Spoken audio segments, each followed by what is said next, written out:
സ്തോത്രം ചെയ്യുന്നു. കർത്താവ്, ഞങ്ങളുടെ മാറ്റമില്ലാത്ത വചനത്തിന്റെ മുമ്പാകെ ഞങ്ങൾ അടുത്തു വരുന്നു. ദൂരത്തും ചാരത്തുമായി ദൈവവചനം കേട്ടുകൊണ്ടിരിക്കുന്ന എല്ലാ പ്രിയപ്പെട്ടവരെയും സമർപ്പിക്കുന്നു. കർത്താവെ, സഹായിക്കണം, ബലപ്പെടുത്തണമേ, നിത്യതയ്ക്കായി ഞങ്ങളെ ഒരുക്കണമേ. കർത്താവിന്റെ നാം മഹത്വം എടുക്കണം. പ്രാർത്ഥന കേട്ടതിനായി സ്തോത്രം ചെയ്യുന്നു. യേശു ക്രിസ്തുവിന്റെ പരിശുദ്ധ നാമം തന്നെ ദൈവനാമത്തിന് മഹത്വം ഉണ്ടാകട്ടെ. ഇന്ന് പകൽ തന്നെ കർത്താവിന്റെ സന്നിധിയിൽ ഒരുമിച്ചായിരിക്കുവാൻ കർത്താവ് സഹായിച്ച എല്ലാ നല്ല വിധങ്ങൾക്കായി ദൈവത്തെ മഹത്വപ്പെടുത്തുന്നു. കർത്താവിന്റെ സന്നിധിയിൽ ആയിരുന്നു നമ്മൾ ഇതുവരെയും പ്രാർത്ഥനയിലായിരുന്നു. ഒത്തിരി വിഷയങ്ങൾ ഓർത്ത് പ്രാർത്ഥിക്കുവാൻ സ്വർഗം സഹായിച്ചു. നമ്മുടെ ജീവിതത്തിൽ ഒരു അനുഗ്രഹിക്കപ്പെട്ട ദിവസം വരുവാൻ ഇടയായി തീർന്നു. സ്തോത്രം. നമ്മൾ ഓരോരുത്തരും തളർന്നിരിക്കുമ്പോൾ, മനം കലങ്ങിയിരിക്കുമ്പോൾ, വഴി മുടങ്ങിയിരിക്കുമ്പോൾ, ഹല്ലേലൂയ, വിളിച്ച ദൈവം വിശ്വസ്തനാണ്. അവൻ പുതുവഴികളെ തുറന്ന് നടത്തുവാൻ ഇടയായി തീരും. ഞാൻ ആരംഭത്തിൽ ഇത് പറയുന്നത്, നമ്മൾ ക്ലേശത്തിലും കഷ്ടത്തിലും കണ്ണുനീരിലും വീഴുമ്പോൾ മാറി നിന്ന് ഇതൊക്കെ കാണുന്ന ഒരു ദൈവമല്ല, നമ്മോടുകൂടെ ഇറങ്ങി വന്ന നമ്മുടെ പ്രശ്നങ്ങളെ പരിഹരിച്ച് വഴി തുറക്കുന്നവനാണ് നമ്മുടെ കർത്താവ്. ആമേൻ. ഇന്ന് പകൽ നേരം അത് വീണ്ടും അനുഭവിച്ചറിയുവാൻ ഒരിക്കൽ കൂടെ സ്വർഗം സഹായിച്ചു. ഇന്ന് പകൽ നേരം എന്റെ ഹൃദയത്തിലേക്ക് ഇടപെട്ട ചില വചനങ്ങളെ വേഗം ചിന്തിച്ച് ഞാൻ ദൈവസ്ഥനിൽ താണിരിക്കാൻ ഞാൻ ക്രിസ്തുവിൽ ശരണപ്പെടുകയാണ്. കർത്താവിന്റെ വലിയ കൃപ നമ്മളോടുകൂടെ ഉണ്ടല്ലോ. കർത്താവിന്റെ വലിയ മഹത്വം നമ്മുടെ നടുവിൽ വെളിപ്പെടുന്നുവല്ലോ. നമുക്ക് സ്തോത്രം അറിയാം, നമ്മളുടെ ക്രിസ്തു സഭയുടെ ആരംഭം കുറിക്കുന്നത് പെന്തക്കോസ്ത് നാളിലാണ്. ആമേൻ. പെന്തക്കോസ്ത് നാളിലാണ് ദൈവസഭയുടെ ആരംഭം കുറിക്കുന്നത്. ഭൂമിയിൽ ആരംഭം കുറിക്കുന്നത് സ്തോത്രം പെന്തക്കോസ്ത് നാളിലാണ്. ഈ പെന്തക്കോസ്ത് നാളിലേക്ക് അവിടെ കടന്നു വരുന്ന സമയത്ത് എന്റെ ഹൃദയത്തോട് ഇടപെട്ട ഒരു പ്രധാന വിഷയമാണ് ഞാനെന്ന് പകൽ നിങ്ങളുമായിട്ട് ഒന്ന് ചിന്തിക്കുവാനായിട്ട് ക്രിസ്തുവിൽ ശരണപ്പെടുന്നത്. നമ്മൾ അപ്പോസ്തല പ്രവൃത്തി സവിസ്തരം പഠിക്കുന്ന സമയത്ത് ചരിത്രത്തിലെ സംഭവം, അപ്പോസ്തലന്മാർ കൂടിയിരുന്നു. 11 പേര് കൂടിയിരുന്നു.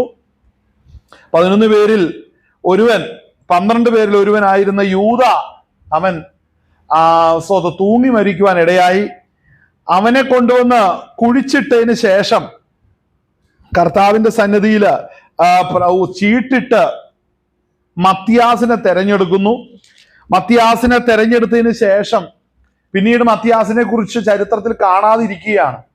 അപ്പോൾ ഈ രംഗങ്ങളെല്ലാം നമ്മൾ അപ്പോസ്തല പ്രവൃത്തി പഠിക്കുന്ന സമയത്ത് യേശുക്രിസ്തു സ്വർഗാരോഹണം ചെയ്തു പോകുന്ന ആ സമയം വരെയും നമുക്കറിയാവുന്ന ഒരു കാര്യമുണ്ട്. കർത്താവായ യേശുക്രിസ്തു ശിഷ്യന്മാരോട് പറഞ്ഞു, നിങ്ങൾ സ്വർഗത്തിൽ നിന്ന് നിങ്ങൾക്ക് വാഗ്ദത്തം ചെയ്ത പരിശുദ്ധാത്മാവിനെ പ്രാപിക്കുന്നത് വരെയും നിങ്ങൾ പട്ടണത്തിൽ തന്നെ പാർക്കണം എന്ന് പറഞ്ഞു. ആമേൻ. പട്ടണത്തിൽ തന്നെ നിങ്ങൾ പാർക്കണം. നിങ്ങൾ പട്ടണം വിട്ടു പോകരുത്. നിങ്ങൾ ഉയരത്തിലെ വാഗ്ദത്ത വിഷയം പ്രാപിച്ചതിന് ശേഷം നിങ്ങൾ കടന്നു പോകണം, മുന്നേറണം എന്ന് പറയുവാൻ കർത്താവായ യേശുക്രിസ്തു ഇടയായി തീർന്നു. അപ്പോ ഈ ആലോചന കേട്ടപ്പോഴും മനസ്സിലാക്കേണ്ട ഒരു കാര്യമാണ്, ശിഷ്യന്മാരുടെ അവസ്ഥ നമുക്കൊന്ന് നോക്കണം. അത് പറയാനൊരു കാരണം എന്ന് പറഞ്ഞാൽ, ഹല്ലേലൂയ, നമ്മൾ സ്തോത്രം അപ്പോസ്തല പ്രവൃത്തി നമ്മൾ കാണുമ്പോൾ 2-ാം അധ്യായം അതിന്റെ 1 മുതൽ നമുക്കൊന്ന് വായിക്കാം. അപ്പോസ്തല പ്രവൃത്തി 2-ാം അധ്യായം അതിന്റെ 1-ാം വാക്യം മുതൽ വായിച്ചാട്ടെ. മൈക്കിൽ കൂടെ വായിക്കണേ. മൈക്ക് അടുപ്പിച്ചു വെക്കുക.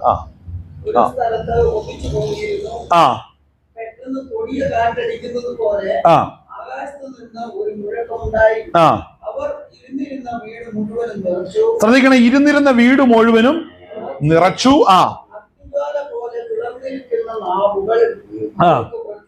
പ്രത്യക്ഷമായി പതിഞ്ഞു.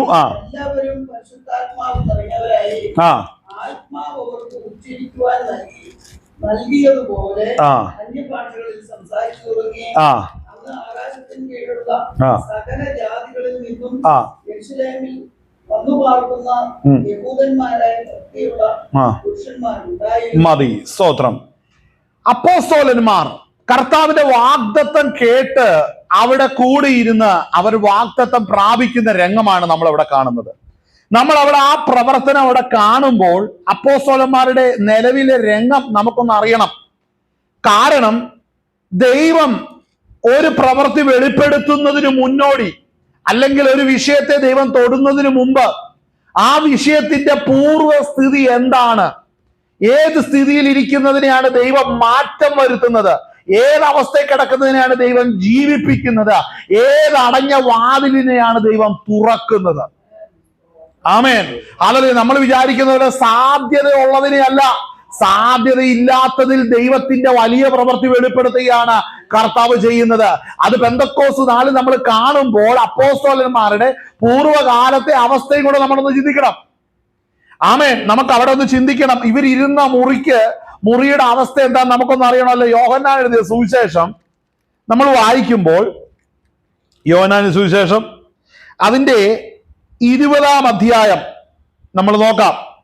അതിന്റെ 19-ാം വാക്യം ഒന്ന് വായിച്ചേ. 20-19 യോഹന്നാൻ സുവിശേഷം 20-ാം അധ്യായം അതിന്റെ 19-ാം വാക്യം. ആമേൻ. സ്തോത്രം. ഹല്ലേലൂയ. Thank you Jesus. ഹല്ലേലൂയ. യോഹന്നാൻ സുവിശേഷം 20-ാം അധ്യായം അതിന്റെ 19-ാം വാക്യം. വേഗം വായിക്കേ. ഹല്ലേലൂയ. സ്തോത്രം, സ്തോത്രം, സ്തോത്രം, സ്തോത്രം, സ്തോത്രം. ആഴ്ചവട്ടത്തിന്റെ 1-ാം നാളായ ആ ദിവസം നേരം വൈകിയപ്പോൾ യഹൂദന്മാരെ പേടിച്ച് വാതിൽ അടച്ചിരിക്കെ, ശ്രദ്ധിക്കണേ, യേശു ക്രിസ്തു വന്ന് നടുവിൽ നിന്നുകൊണ്ട്, ശ്രദ്ധിക്കണേ, അടച്ചിരിക്കുന്ന വാതിൽ എന്തുകൊണ്ട് അടച്ചിരിക്കുന്നത്? യഹൂദന്മാരെ ഭയപ്പെട്ടിട്ട്. ഞാനൊരു കാര്യം ഇതിനകത്ത് പറയുന്നുണ്ട്. നമ്മൾ പലരെയും ഭയപ്പെട്ടാണ് ചില വാതിലുകൾ അടച്ചിരിക്കുന്നതെങ്കിൽ ദൈവം അറിയുന്നുണ്ട് ഈ ഭയത്തെ മാറ്റുവാൻ. കർത്താവിനറിയാം ഭയം എങ്ങനെ മാറ്റണമെന്നുള്ളത്. ആമേൻ. മനസ്സിലാക്കണം. ശിഷ്യന്മാര് നേരിട്ട് പല അത്ഭുതങ്ങളും ദൈവപ്രവൃത്തി കണ്ട ശിഷ്യന്മാര് ദൈവപുത്രൻ അവരുടെ നടുവിൽ വന്ന് നിൽക്കുമ്പോഴും അവർ വിശ്വാസത്താൽ അവരുടെ വീടിന്റെ വാതിൽ തുറക്കാൻ മേലാത്ത അവസ്ഥ. കർത്താവ് പരസ്യമായി മരണത്തിൽ നിന്ന് ഉയർത്തെഴുന്നേറ്റ് അവരുടെ നടുവിൽ പ്രത്യക്ഷമായപ്പോഴും അവർക്ക് യേശുവിൽ വിശ്വാസമുണ്ടെങ്കിലും യഹൂദന്മാരെ ഭയമാണ്. യേശു ക്രിസ്തുവിൽ വിശ്വസിക്കുന്നവനാണെങ്കിലും യഹൂദന്മാരെ ഭയപ്പെടുന്നവനാണെന്ന് ഓർത്തോണം കേട്ടോ, ദൈവം പിടിക്കാനിരിക്കുന്ന ഒരുവൻ. ഹല്ലേലൂയ. അത് വളരെ തിരിച്ചറിയേണ്ട ഒരു കാര്യമാണ്. യഹൂദന്മാരെയുള്ള പേടി വിട്ടിവർക്ക് മാറിയിട്ടില്ല. കാരണം എന്നാ? ഇത്ര വലിയൊരു അതിശയം ചെയ്ത കർത്താവിന്റെ വലിയ മഹിമ കണ്ടാലും ശരി, ചില വിഷയത്തിൽ ചിലരുടെ ഭയം മാറാതിരിക്കുകയാണ്. ആമേൻ. ഹല്ലേലൂയ. ഭയം മാറാതിരിക്കുകയാണ്. ഇന്ന് പകൽ നേരം ശക്തമായി പരിശുദ്ധാത്മാവ് എന്നോട് സംസാരിച്ചൊരു കാര്യമാണ്. ഭയം മാറുന്നില്ല. എത്ര കണ്ട് ദൈവപ്രവൃത്തി കണ്ടിട്ട് ഭയം മാറുന്നില്ല ഇവർക്ക്, അല്ലേ? എന്തായിരിക്കും ആ ഭയം? ഹല്ലേലൂയ. തീവെട്ടിപ്പന്തങ്ങളുമായിട്ട് കർത്താവിനെ പിടിച്ചുകൊണ്ടുവരാൻ വന്ന യഹൂദന്മാരും അവരുടെ പുരോഹിതന്മാരെല്ലാം കാണുമ്പോൾ അവരുടെ ഉള്ളത്തിലേക്ക് വരുന്ന ഒരു ഭയമുണ്ട്, അല്ലേ? ഹല്ലേലൂയ. പുരോഹിതന്മാര് ദൈവസന്നിധിയിൽ നിന്നുകൊണ്ട് ദൈവജനത്തിന് വേണ്ടി യാഗം കഴിക്കേണ്ടവൻ, ഇന്ന് അവരെ കുറിച്ച് ഓർക്കുമ്പോൾ കർത്താവിന്റെ ശിഷ്യന്മാർക്ക് കൂടിയും മരണഭീതിയാണ്.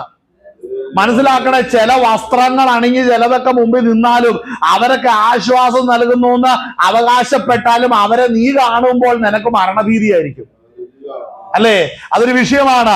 കർത്താവിനെ അറിഞ്ഞ് അടുത്ത് വരുമ്പോൾ യഥാർത്ഥത്തിൽ നീ കർത്താവിനെ അറിയേണ്ടതുപോലെ അറിയുന്നത് വരെ നിന്റെ പേടി വിട്ടുപോകത്തില്ല.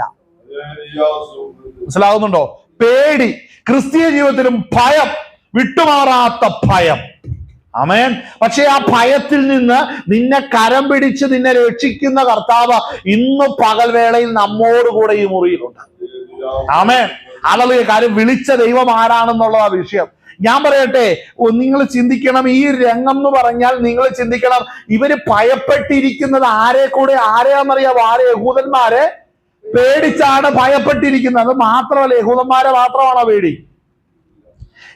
യഹൂദന്മാരെ മാത്രമാണോ പേടി? ആരെങ്കിലും പേടിയുണ്ടോ? ഞാനൊരു കാര്യം വായിക്കാം എന്റെ കൂടെ. ഹല്ലേലൂയ. സ്തോത്രം. നമുക്ക് ആ യോഹന്നാൻ സുവിശേഷത്തിന്റെ അകത്ത് സ്തോത്രം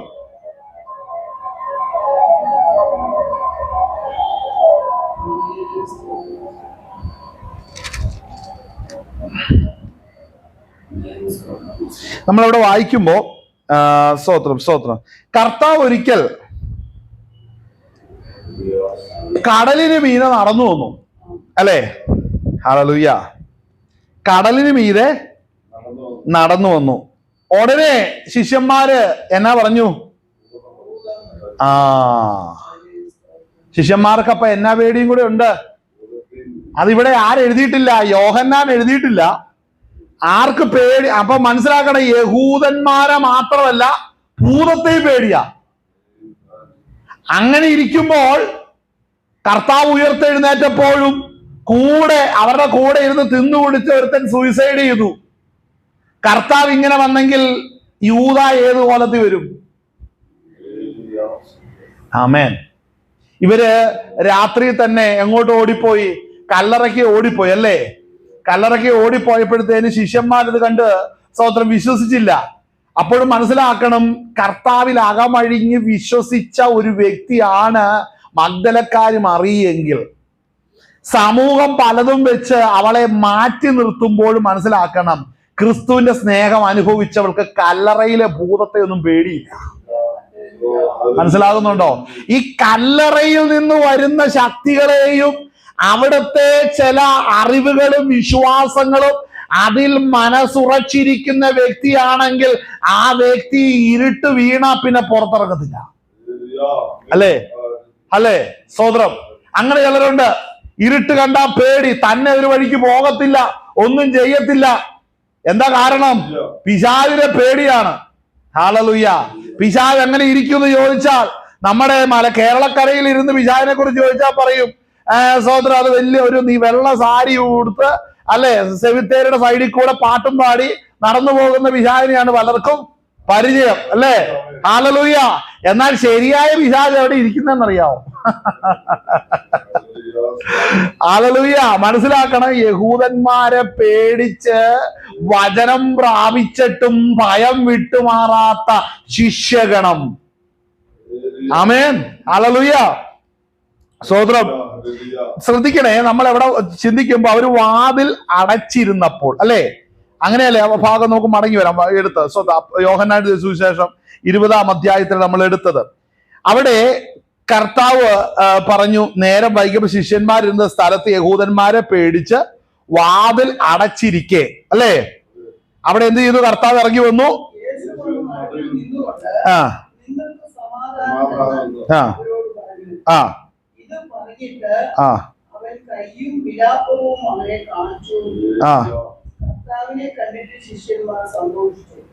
ആ അതിന്റെ കൂടെ 20-ാം അധ്യായം അതിന്റെ 26-ാം വാക്യം ഒന്ന് വായിച്ചേ.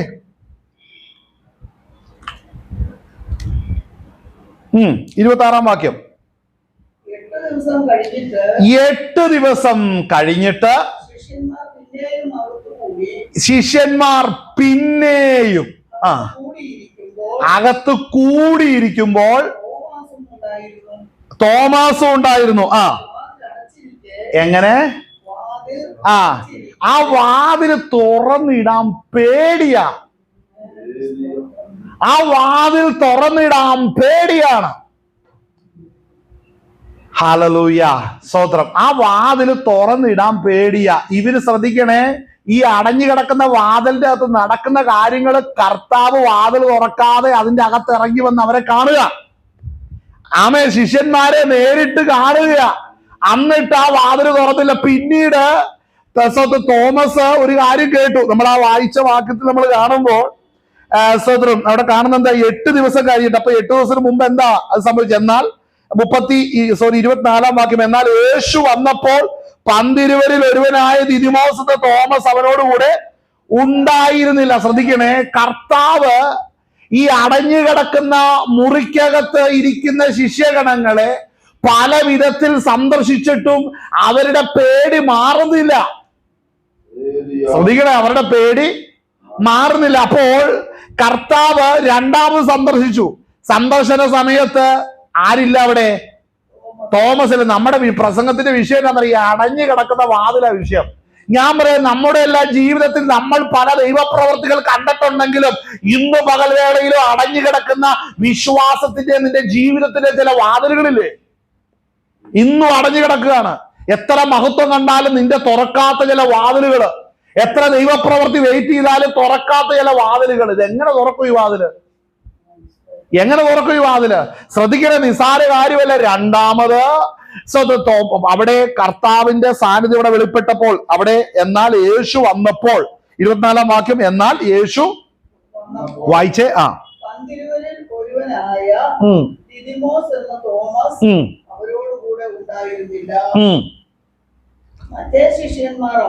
അവനോട് ശ്രദ്ധിക്കണം, ഞങ്ങൾ കർത്താവിനെ കണ്ടു എന്ന് പറഞ്ഞപ്പോൾ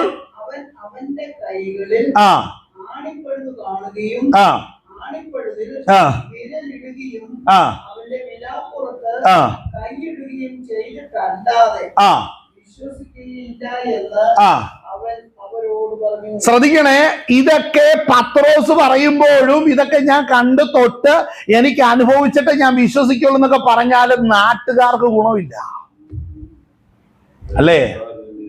ദൈവം എന്തിനാണ് ഇവരുടെ ഇടയിൽ വന്നത്? ഇവരുടെ പേടി പോകുന്നില്ല. എന്ത് ചെയ്യും? തോമസ് പറഞ്ഞു, ഞാൻ കൈ കൊണ്ട് തൊട്ട് അവനെ കണ്ട് സ്പർശിച്ചിട്ടല്ലാതെ ഞാൻ വിശ്വസിക്കത്തില്ല. അടുത്ത വാക്യം എന്താ വായിക്കുന്നത്? 8 ദിവസം കഴിഞ്ഞിട്ട്. അപ്പൊ ഞാനൊരു കാര്യം പറയും, ഇവര് കൂടിയാൽ ഇവർക്ക് പുറത്തു പോകാൻ പേടി. 12 പേരും കൂടെ കൂടിയിരുന്നിട്ട് വാതിലടച്ചിരിക്കുകയാണ്. ഇവര് കൂടിയിരുന്നാൽ ആദ്യം പറയുന്നത്, ആരും പുറത്തറിയരുത് കേട്ടോ, വേഗം അകത്ത് കയറ് കേട്ടോ, എനിക്കാകെ പേടിയാകുന്നു കേട്ടോ, നമുക്ക് വാഗ്ദത്വമൊക്കെ ഉള്ളതല്ലേ, നമുക്ക് പ്രാർത്ഥിച്ച് അകത്തിരിക്കുക, ആർക്കും ശല്യം ഉണ്ടാക്കാതെ ഇരുന്നാ പോരെ. ഹല്ലേലൂയ. ആർക്കും ശല്യമില്ലാതെ ഇരുന്നാ പോരെ. നമ്മൾ എന്തിനാണ് പ്രശ്നം ഉണ്ടാക്കുന്നതെന്ന്, നമ്മുടെ അവസ്ഥ മോശമാണെന്ന് അറിയത്തില്ലെന്നേ. ഈ വാതിൽ അടഞ്ഞിരുന്നാലുണ്ടല്ലോ, അകത്ത് വേണ്ടാത്ത ചിന്തയെല്ലാം കയറും. ആമേൻ. അകത്ത് വേണ്ടാത്ത ചിന്തയെല്ലാം കയറും. അകത്ത് ഈ ചിന്ത കയറി കഴിഞ്ഞാൽ പിന്നെ ഉണ്ടല്ലോ, നമ്മൾ കാണുന്നതെല്ലാം പ്രശ്നമായിരിക്കും. കാണുന്നതെല്ലാം ഓരോ രൂപങ്ങളും പാവങ്ങളായിട്ടൊക്കെ കാണും. പിന്നെ അതിനകത്ത് പേടിച്ച് കയറാൻ പിന്നെ ആദ്യം കയറും എന്നുള്ളതാണ് വിഷയം, അല്ലേ? ഹല്ലേലൂയ. എല്ലാവർക്കും സംശയമാണ്. അപ്പോ കർത്താവിനെ കണ്ട കാര്യം ഒരു ശിഷ്യൻ വന്നപ്പോ തോമസ് പറയുകയാണ്, ഞാൻ കണ്ടിട്ട് അവനെ തൊട്ടിട്ടല്ലാതെ ഞാൻ വിശ്വസിക്കില്ലെന്ന് പറയും. 8 ദിവസം കഴിഞ്ഞ് അവന്റെ സംശയം മാറുന്നു. ശ്രദ്ധിക്കണേ, ഈ ഓരോരുത്തരുടെ സംശയങ്ങളെ ദൈവം മാറ്റുന്നുണ്ടെങ്കിലും ഇവരുടെ ഭയം മാറുന്നില്ല. എന്ത് ചെയ്യും? ഇവർക്ക് ദൈവശാസ്ത്രപരമായ സംശയങ്ങൾ മാറുന്നു. വ്യക്തിപരമായ ചില അനുഭവ സാക്ഷ്യങ്ങൾ വരുന്നു. ഇവർക്ക് ചില ദൈവ പ്രവർത്തികൾ കണ്ണാൽ കാണിച്ചു കൊടുക്കുന്നു. വ്യക്തിപരമായി സംസാരിക്കുന്നു, ഇടപെടുന്നെങ്കിലും ഇവരുടെ വീടിന്റെ വാതിൽ തുറക്കുന്നില്ല. പേടിയാണ്. എന്ത് ചെയ്യും? 7 വൻകരകളിലേക്ക് യാത്ര ചെയ്ത് ഹല്ലേലൂയ അന്ധകാരത്തിൽ ഇരുന്നവരെ അത്ഭുത പ്രകാശത്തിലേക്കും കൂരിട്ടിരുന്നവരെ ഹല്ലേലൂയ ഏറ്റവും മഹത്വമുള്ള തേജസ് കാണിക്കേണ്ടതിന് ദൈവം തെരഞ്ഞെടുത്ത അപ്പോസ്തലന്മാര് ഇപ്പോൾ വാതിലടച്ചകത്തിരിക്കുകയാണ്. ഇവരെ എങ്ങനെ രാജ്യങ്ങൾ കടത്തി അങ്ങ് എത്തിക്കുവാൻ സാധിക്കും ഈ ഇരിപ്പിരുന്നാൽ? ശ്രദ്ധിക്കേണ്ട ഒരു കാര്യമല്ലേ? ചില വാഗ്ദത്തങ്ങൾ അകത്ത് കിടപ്പുണ്ടെങ്കിലും വാതിലടഞ്ഞു കിടക്കുകയാണെങ്കിൽ അത് പ്രയോജനപ്പെടത്തില്ലെന്ന് മനസ്സിലാക്കണം. അവിടെ അറിവുണ്ട്, അനുഭവമുണ്ട്, സാക്ഷ്യമുണ്ട്. ശ്രദ്ധിക്കേണ്ട ഒരു കാര്യമാണ്. ഞാൻ നേരിട്ട് തൊട്ട് കണ്ടിട്ടല്ലാതെ ഞാൻ വിശ്വസിക്കത്തില്ല. ഓക്കെ, കർത്താവ് അതിന് റെഡിയാ.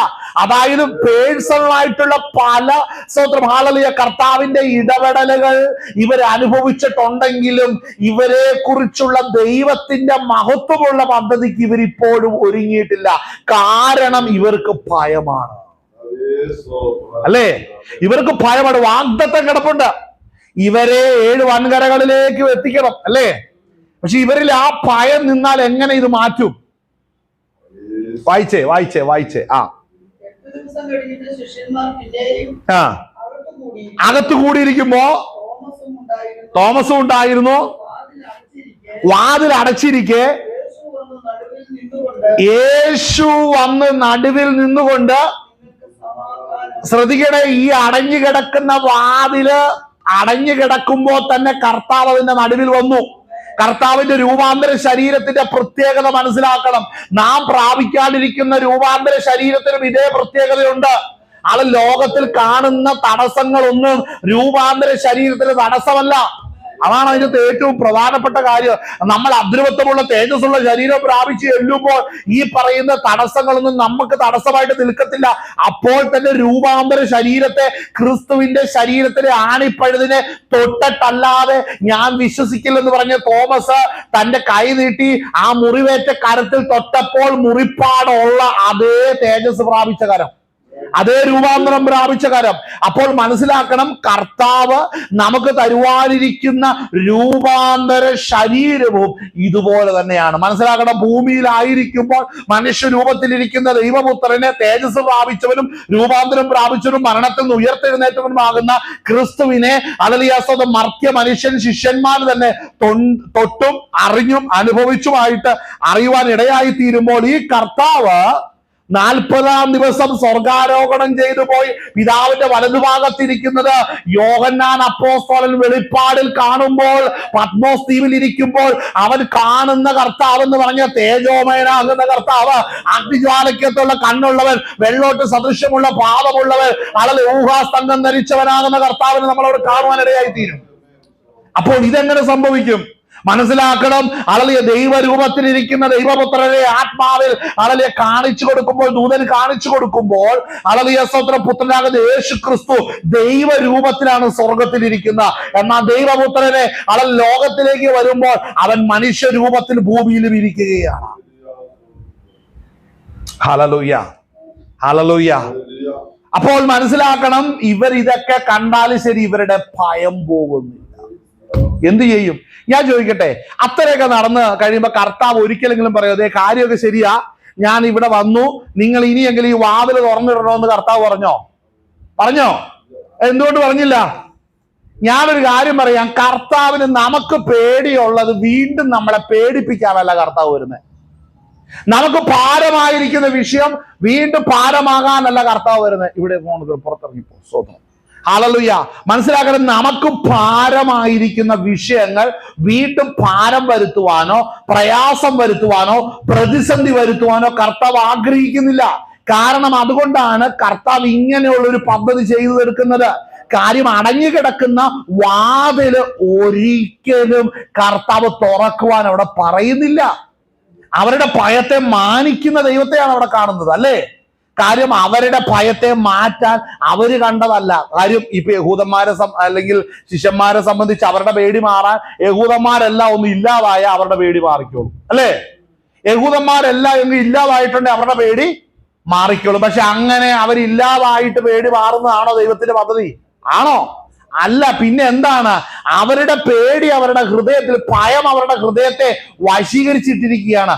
അങ്ങനെയാണ് അവർക്ക് വരേണ്ട മാറ്റം ഹൃദയത്തിലാണ്. ഹൃദയത്തിലാണ് ദൈവിക ഇടപെടൽ വരേണ്ടത്. അത് പുറമേ അകമേ സംഭവിക്കണം. പക്ഷെ അവരിന്ന് ആയിരിക്കുന്ന സാഹചര്യം അവർക്ക് ഭയം നേരിടുന്നുണ്ടെങ്കിലും ദൈവം അവരെ അറിയുന്നുണ്ട്. എങ്ങനെ അവരെ അതിൽ നിന്ന് പുറത്തു കൊണ്ടുവരണമെന്നുള്ളത് സ്വർഗത്തിലെ ദൈവം അറിയുന്നുണ്ട്. ആമേൻ. അതിൽ കരങ്ങൾ ദൈവത്തെ മഹത്വപ്പെടുത്തിയാട്ടെ. ഹല്ലേലൂയ. അങ്ങനെയാണെങ്കിൽ സ്വതന്ത്രം വായിച്ചാട്ടെ.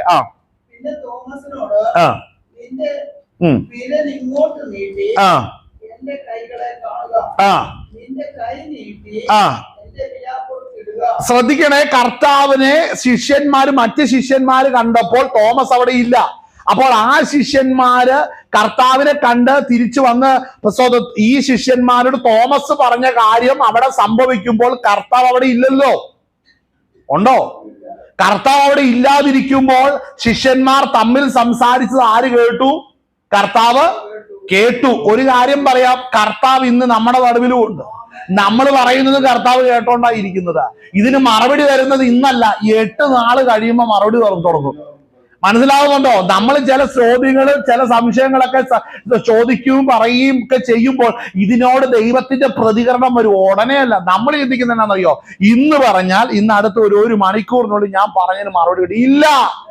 അവിടെ കർത്താവിനെ കൂടാതെ പറഞ്ഞ കാര്യത്തിന് 8 ദിവസം കഴിഞ്ഞപ്പോൾ തോമസ് പറഞ്ഞ അതേ ഡയലോഗ് കർത്താവ് പറയുന്നു കേട്ടോ. വായിച്ചേ. പിന്നെ തോമസിനോട് വിരൽ ഇങ്ങോട്ട് നീട്ടി എന്റെ കൈകളെ കാണുക, എന്റെ കൈകളെ കാണുക, എന്റെ കൈ നീട്ടി എന്റെ വിലാപ്പുറത്ത് ഇടുക, അവിശ്വാസിയാകാതെ വിശ്വാസിയായി. അപ്പോ ശ്രദ്ധിക്കണം കേട്ടോ, അവിടെ ഭയം ഓൾറെഡി ഭയമുണ്ട്. പക്ഷേ ഇവിടെ തോമസിന്റെ ഇപ്പോഴത്തെ അവസ്ഥ എന്ന് പറയുന്നത് അവന്റെ ഭയത്തെക്കാൾ ഉപരി തോമസിന്റെ അവിശ്വാസമാണ് ദൈവത്തിന് വിഷയം. ശ്രദ്ധിക്കണേ, നമ്മുടെ ജീവിതത്തിൽ പല പ്രശ്നങ്ങളുണ്ട്. അതൊന്നും നമ്മുടെ കർത്താവിന് പ്രശ്നമല്ലാതെ ഇരിക്കുമ്പോൾ തന്നെ നമുക്ക് പ്രശ്നമല്ലാതെ നമ്മളിൽ ഇരിക്കുന്ന ചില പ്രശ്നങ്ങളുണ്ട്. അത് ദൈവത്തിന് പ്രശ്നമാണ്. അതുകൊണ്ട് പ്രാർത്ഥിക്കുന്ന പലതിനും മറുപടി കിട്ടത്തില്ല. എന്നാൽ പ്രാർത്ഥിക്കുകയോ ചോദിക്കുകയോ ചെയ്യാത്ത മറ്റു ചില വിഷയങ്ങളുടെ മേലെ ദൈവത്തിന്റെ കാര്യം സ്പർശിക്കുന്നതിന് കാരണം എന്നാണെന്നറിയാവോ? ഇതാ അതിന്റെ കാരണം. അടങ്ങിയിരിക്കുന്ന ഒരു വാതില് ശിഷ്യന്മാരുടെ മുമ്പിൽ ഇരിക്കുകയാണ്. ഇവർക്ക് യഹൂദന്മാരെ പേടിച്ച് പുറത്തു പോകാനോ ചെയ്യാനോ ഒരുമിച്ച് കൂടിയിരിക്കാനോ പറ്റാത്ത സ്ഥിതിയിൽ ഇരിക്കുമ്പോൾ അതിനൊന്നും ദൈവം പരിഹാരം വരുത്താതെ തോമസിന്റെ അവിശ്വാസത്തിന് മീതെ ദൈവത്തിന്റെ കരം ചലിക്കുകയാണ്. ശ്രദ്ധിച്ചോ ദൈവത്തിന്റെ സ്വഭാവം? ആമേ, ദൈവത്തിന്റെ പദ്ധതി ശ്രദ്ധിച്ചോ? അപ്പൊ ചോദിക്കുന്ന കാര്യം, ഈ തോമസിന്റെ അവിശ്വാസവും തോമസിന്റെ പ്രശ്നവും മാത്രം തീർത്തോണ്ടിരുന്നാ മതിയോ കർത്താവേ? ഞങ്ങളുടെ പേടി എപ്പോഴാ മാറ്റുന്നത്? അതിന് സമയം ദൈവം വെച്ചിട്ടുണ്ട്. മനസ്സിലാകുന്നുണ്ടോ? യഹൂദന്മാരെ പേടിച്ച് വാതിലടച്ചിരിക്കുന്ന ശിഷ്യന്മാര് വാതിലടച്ചിരിക്കുകയാണ്. ആമേൻ. വാതിലടച്ചിരിക്കുമ്പോഴും ദൈവത്തെ കൂടുതൽ അറിയും. ഞാനൊരു കാര്യം ചോദിക്കട്ടെ, കഴിഞ്ഞ 3.5 വർഷക്കാലം ഈ കർത്താവിനെ നിങ്ങൾ അറിയുകയും അനുഭവിക്കുകയും ചെയ്തതിൽ അധികമായ റിസ്ക് നിങ്ങൾ എടുക്കുന്നുണ്ടല്ലോ ശിഷ്യന്മാരെ. കാരണം എന്നാ? യേശുവിനെ തൊട്ടറിയുവാൻ ആഗ്രഹിക്കുന്നു, അവന്റെ ശബ്ദം ശ്രദ്ധയോടെ കേൾക്കാൻ ആഗ്രഹിക്കുന്നു. കാരണം എന്നാ? ഇന്ന് മറ്റൊന്നുകൊണ്ടൊരു കാരണം എന്നാന്നറിയാവോ? മരണഭയം കിടപ്പുണ്ട്. വാതില് തുറക്കാൻ മേല. ഞാൻ സേവിച്ചത് ആരാന്നുള്ളത് ഇനിയെങ്കിലും യാഥാർത്ഥ്യത്തിൽ മനസ്സിലാക്കേണ്ട ചില സാഹചര്യങ്ങളിലേക്ക് ശിഷ്യന്മാരെത്തുകയാണ്. ഇപ്പോൾ പ്രാണൻ വെച്ചുള്ള കളിയാണിപ്പോ.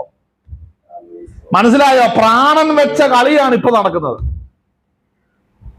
ഹല്ലേലൂയ. പ്രാണൻ വെച്ച ഒരു കളിയാണ് ഇവിടെ നടക്കുന്നത്. ആമേൻ. കാര്യം ശിഷ്യന്മാർക്ക് അവരുടെ ഭയത്തിലല്ല ദൈവത്തിന്റെ പ്രശ്നം. ഇവരെ അവിശ്വസിക്കരുത്. എന്റെ സാന്നിധ്യം ഇവർ യഥാർത്ഥത്തിൽ ആഗ്രഹിക്കണം. അതിന് ചില ഭയങ്ങൾ ദൈവം മാറ്റാതെ വെച്ചിരിക്കുക. ശ്രദ്ധിക്കണം. അവർക്ക് ആ ഭയം ഇല്ലെങ്കിൽ ഇവർ കർത്താവിനായിട്ട് കാത്തിരിക്കുവോ? ഇവർ പുറത്തിറങ്ങാൻ മേലാത്ത രീതിയിൽ നിരോധനം വന്നതിന്റെ കാരണം എന്താണ്? എന്തുകൊണ്ടാണ്? ആ ഒരു ഭയം അവരെ സ്പർശിച്ചിട്ടുണ്ട്. ആ ഭയം ഉള്ളത് കൊണ്ട് ആ ദൈവത്തെ അന്വേഷിച്ചു. ഞാനൊരു കാര്യം പറയാം കേട്ടോ, നാം ദൈവത്തെ ഒന്നും വെറുതെ അന്വേഷിക്കുന്നില്ല. നമുക്ക് മാറ്റിക്കളയുവാനോ പ്രാർത്ഥിച്ചിട്ടോ ഉപവസിച്ചിട്ടോ മാറാതെ കിടക്കുന്ന ചില ഭയങ്ങളും നമ്മൾ പ്രാർത്ഥിച്ചിട്ടും ഉപവസിച്ചിട്ടും തുറക്കാതെ കിടക്കുന്ന ചില വാതിലുകളുമാണ് ഇന്ന് നമ്മൾ ദൈവസന്നിധിയിൽ ആക്കിയിരിക്കുന്നത്. അല്ലേ? ചില വിഷയങ്ങൾ നമ്മളെ ജീവിതത്തിൽ മാറാത്തതിന് കാരണം നമ്മൾ ആ വാതിലുകൾ അങ്ങനെ അടഞ്ഞു കിടക്കുന്നത് കൊണ്ട് കർത്താവിന്റെ മുഖം അന്വേഷിക്കുന്നത്. അപ്പോൾ ചിലത് ദൈവം ഉടനെ മാറ്റത്തില്ല, ചിലത് ഉടനെ പരിഹാരം ഉണ്ടാകത്തില്ല. മനസ്സിലാക്കണം, ചിലത് ഉടനെ പരിഹാരം ഉണ്ടാകത്തില്ല. എന്നാൽ ചിന്തിക്കണം, ചോദിക്കാത്തതും നനയ്ക്കാത്തതുമായ വിഷയങ്ങൾക്ക് ആ നേരങ്ങളിൽ മറുപടി ദൈവം തന്നുകൊണ്ടിരിക്കും. അല്ലേ? നമ്മൾ അത് വായിച്ചു വരുമ്പോൾ തന്നെ യോഹന്നാൻ സുവിശേഷം നമ്മൾ ആ ഭാഗം വായിച്ചു വരുന്ന സമയത്ത് തന്നെ വീണ്ടും നമ്മൾ അവിടെ വായിക്കുമ്പോൾ ഹല്ലേലൂയ,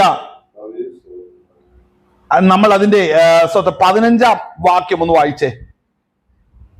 യോഹന്നാൻ 21:15. അവർ പ്രാതൽ കഴിച്ച ശേഷം യേശു ശീമോൻ പത്രോസിനോട്, യോഹന്നാന്റെ മകനായ ശീമോനെ, നീ അവരിൽ അധികമായി എന്നെ സ്നേഹിക്കുന്നു എന്ന് ചോദിച്ചു. വായിച്ചേ. അവർ പ്രാതൽ കഴിച്ച ശേഷം യേശു ശീമോൻ പത്രോസിനോട്, യോഹന്നാന്റെ മകനായ ശീമോനെ, നീ ഇവരിൽ അധികമായി എന്നെ സ്നേഹിക്കുമോ എന്ന് ചോദിച്ചു. എനിക്ക് നിന്നോട് പ്രിയമുണ്ട് എന്ന് നീ അറിയുന്നുവല്ലോ എന്തു പറഞ്ഞു? എന്റെ കുഞ്ഞാടുകളെ മേയ്ക്കുക എന്ന് അവനോട് പറഞ്ഞു. രണ്ടാമതും അവനോട്, യോഹന്നാന്റെ മകനായ ശീമോനെ, നീ എന്നെ സ്നേഹിക്കുമോ എന്ന് ചോദിച്ചു. അതിന് അവൻ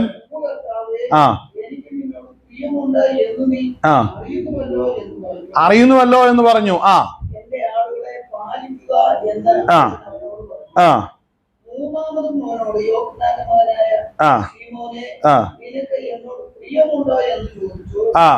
എന്നോട് പ്രിയമുണ്ടോ എന്ന് 3 വട്ടവും മൂന്നാമതും ചോദിക്കുകയാൽ പത്രോസ് ദുഃഖിച്ചു.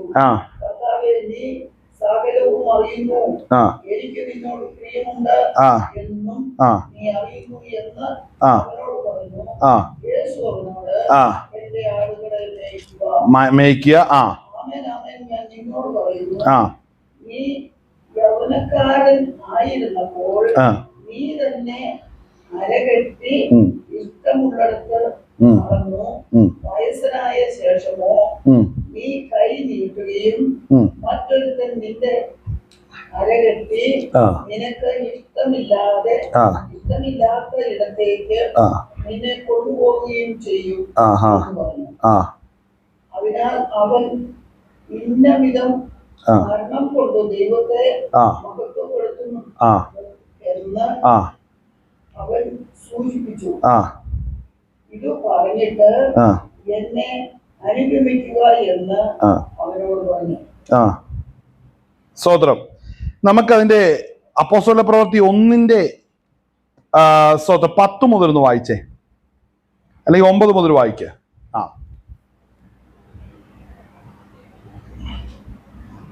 1-ന്റെ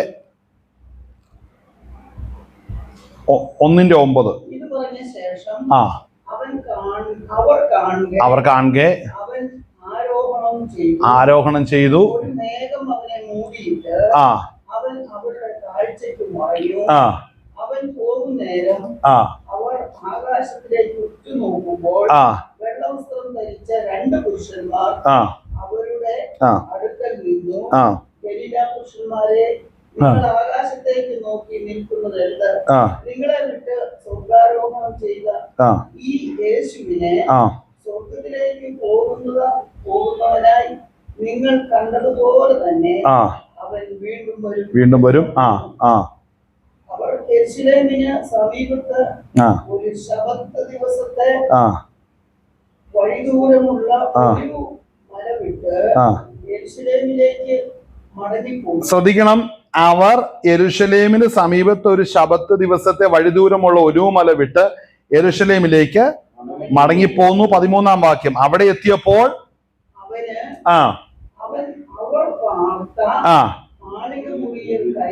അവർ പാർത്ത മാളിക മുറിയിൽ കയറിപ്പോയി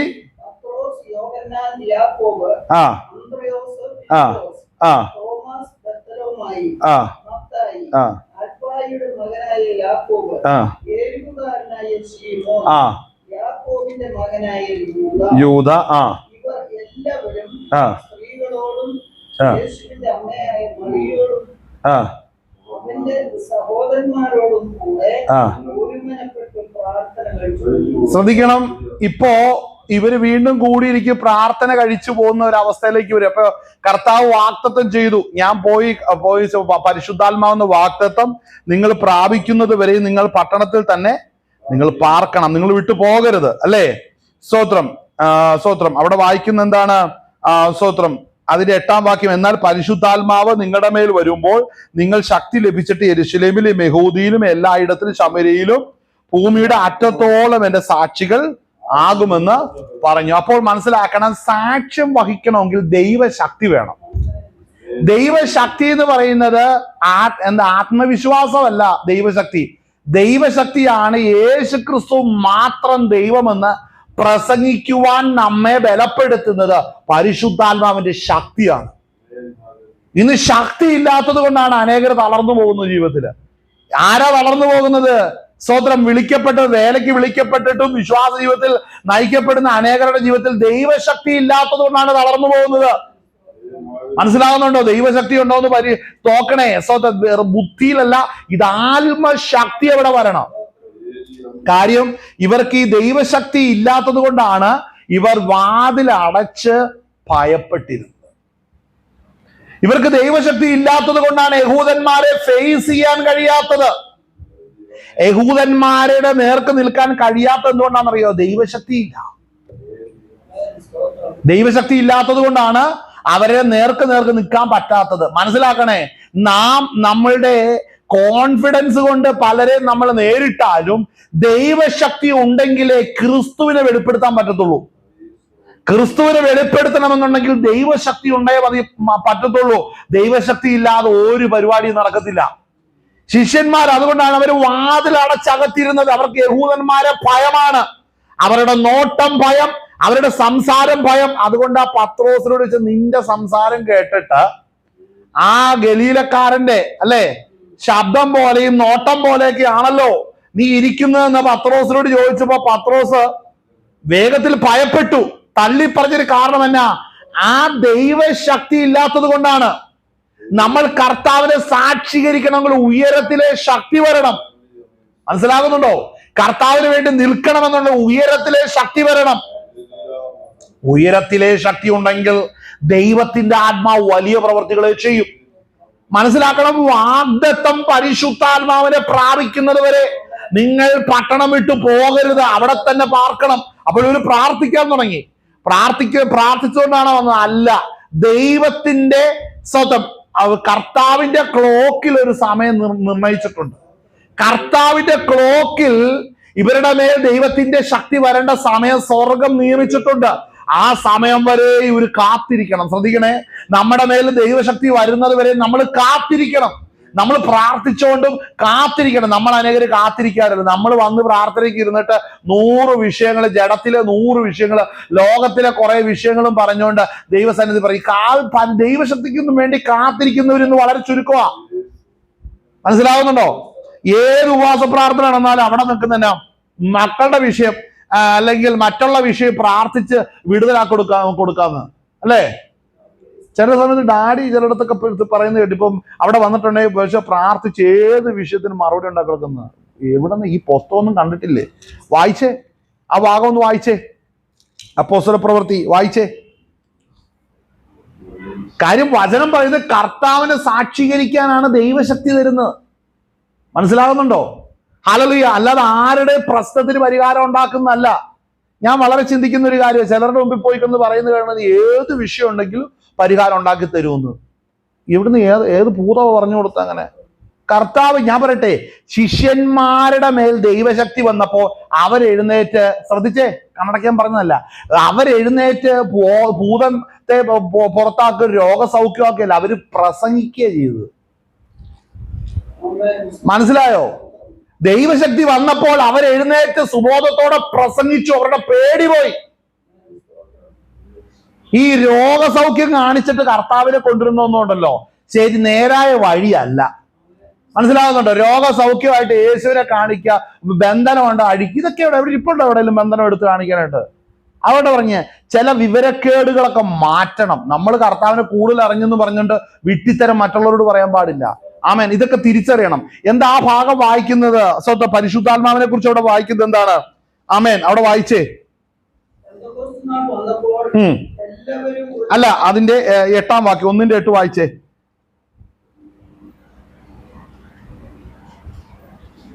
കണ്ടോ? 4-ാം വാക്യം മുതൽ വായിക്കുക. 4-ാം വാക്യം, 1-4. അങ്ങനെ അവൻ അവരുമായി കൂടിയിരിക്കുമ്പോൾ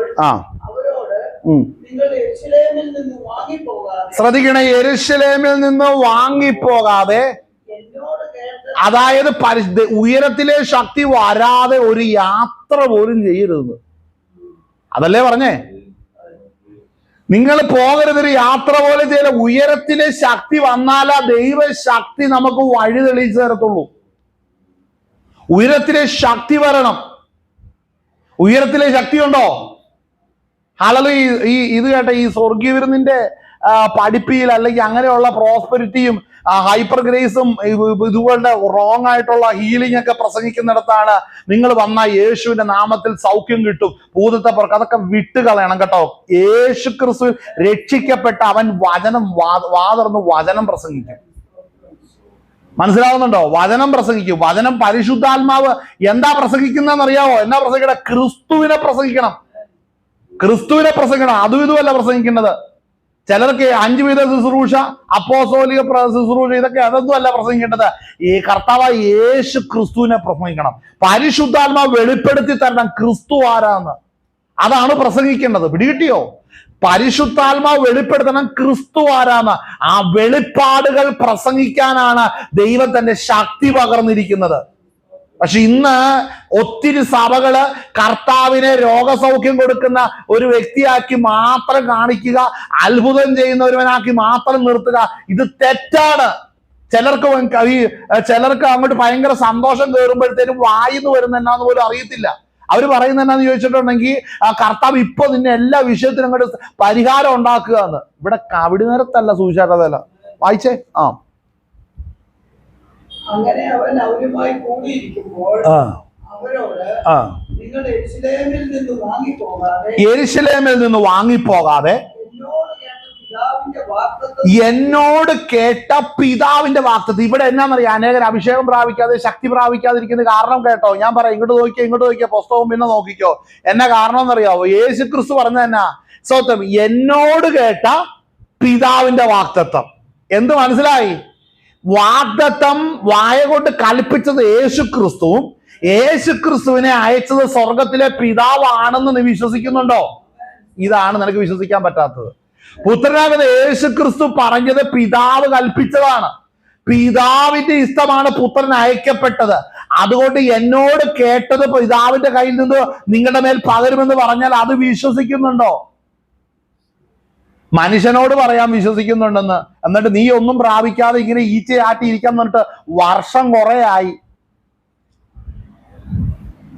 നീ വിശ്വസിക്കണം. നീ വിശ്വസിച്ചാൽ നീ പ്രാപിച്ചിരിക്കും. ശ്രദ്ധിച്ചേ, വിശ്വസിച്ചാൽ പ്രാപിച്ചിരിക്കും, വിശ്വസിച്ചില്ലേ പ്രാപിക്കത്തില്ല. വിശ്വസിച്ചാലേ പ്രാപിക്കത്തുള്ളൂ. ആ വാക്യം ഒന്നുകൂടെ വായിച്ച്, ഇപ്പൊ വായിച്ച വാക്യം. കൂടിയിരിക്കുമ്പോൾ കണ്ടോ, യെരൂശലേമിൽ നിന്ന് വാങ്ങിപ്പോകരുത്.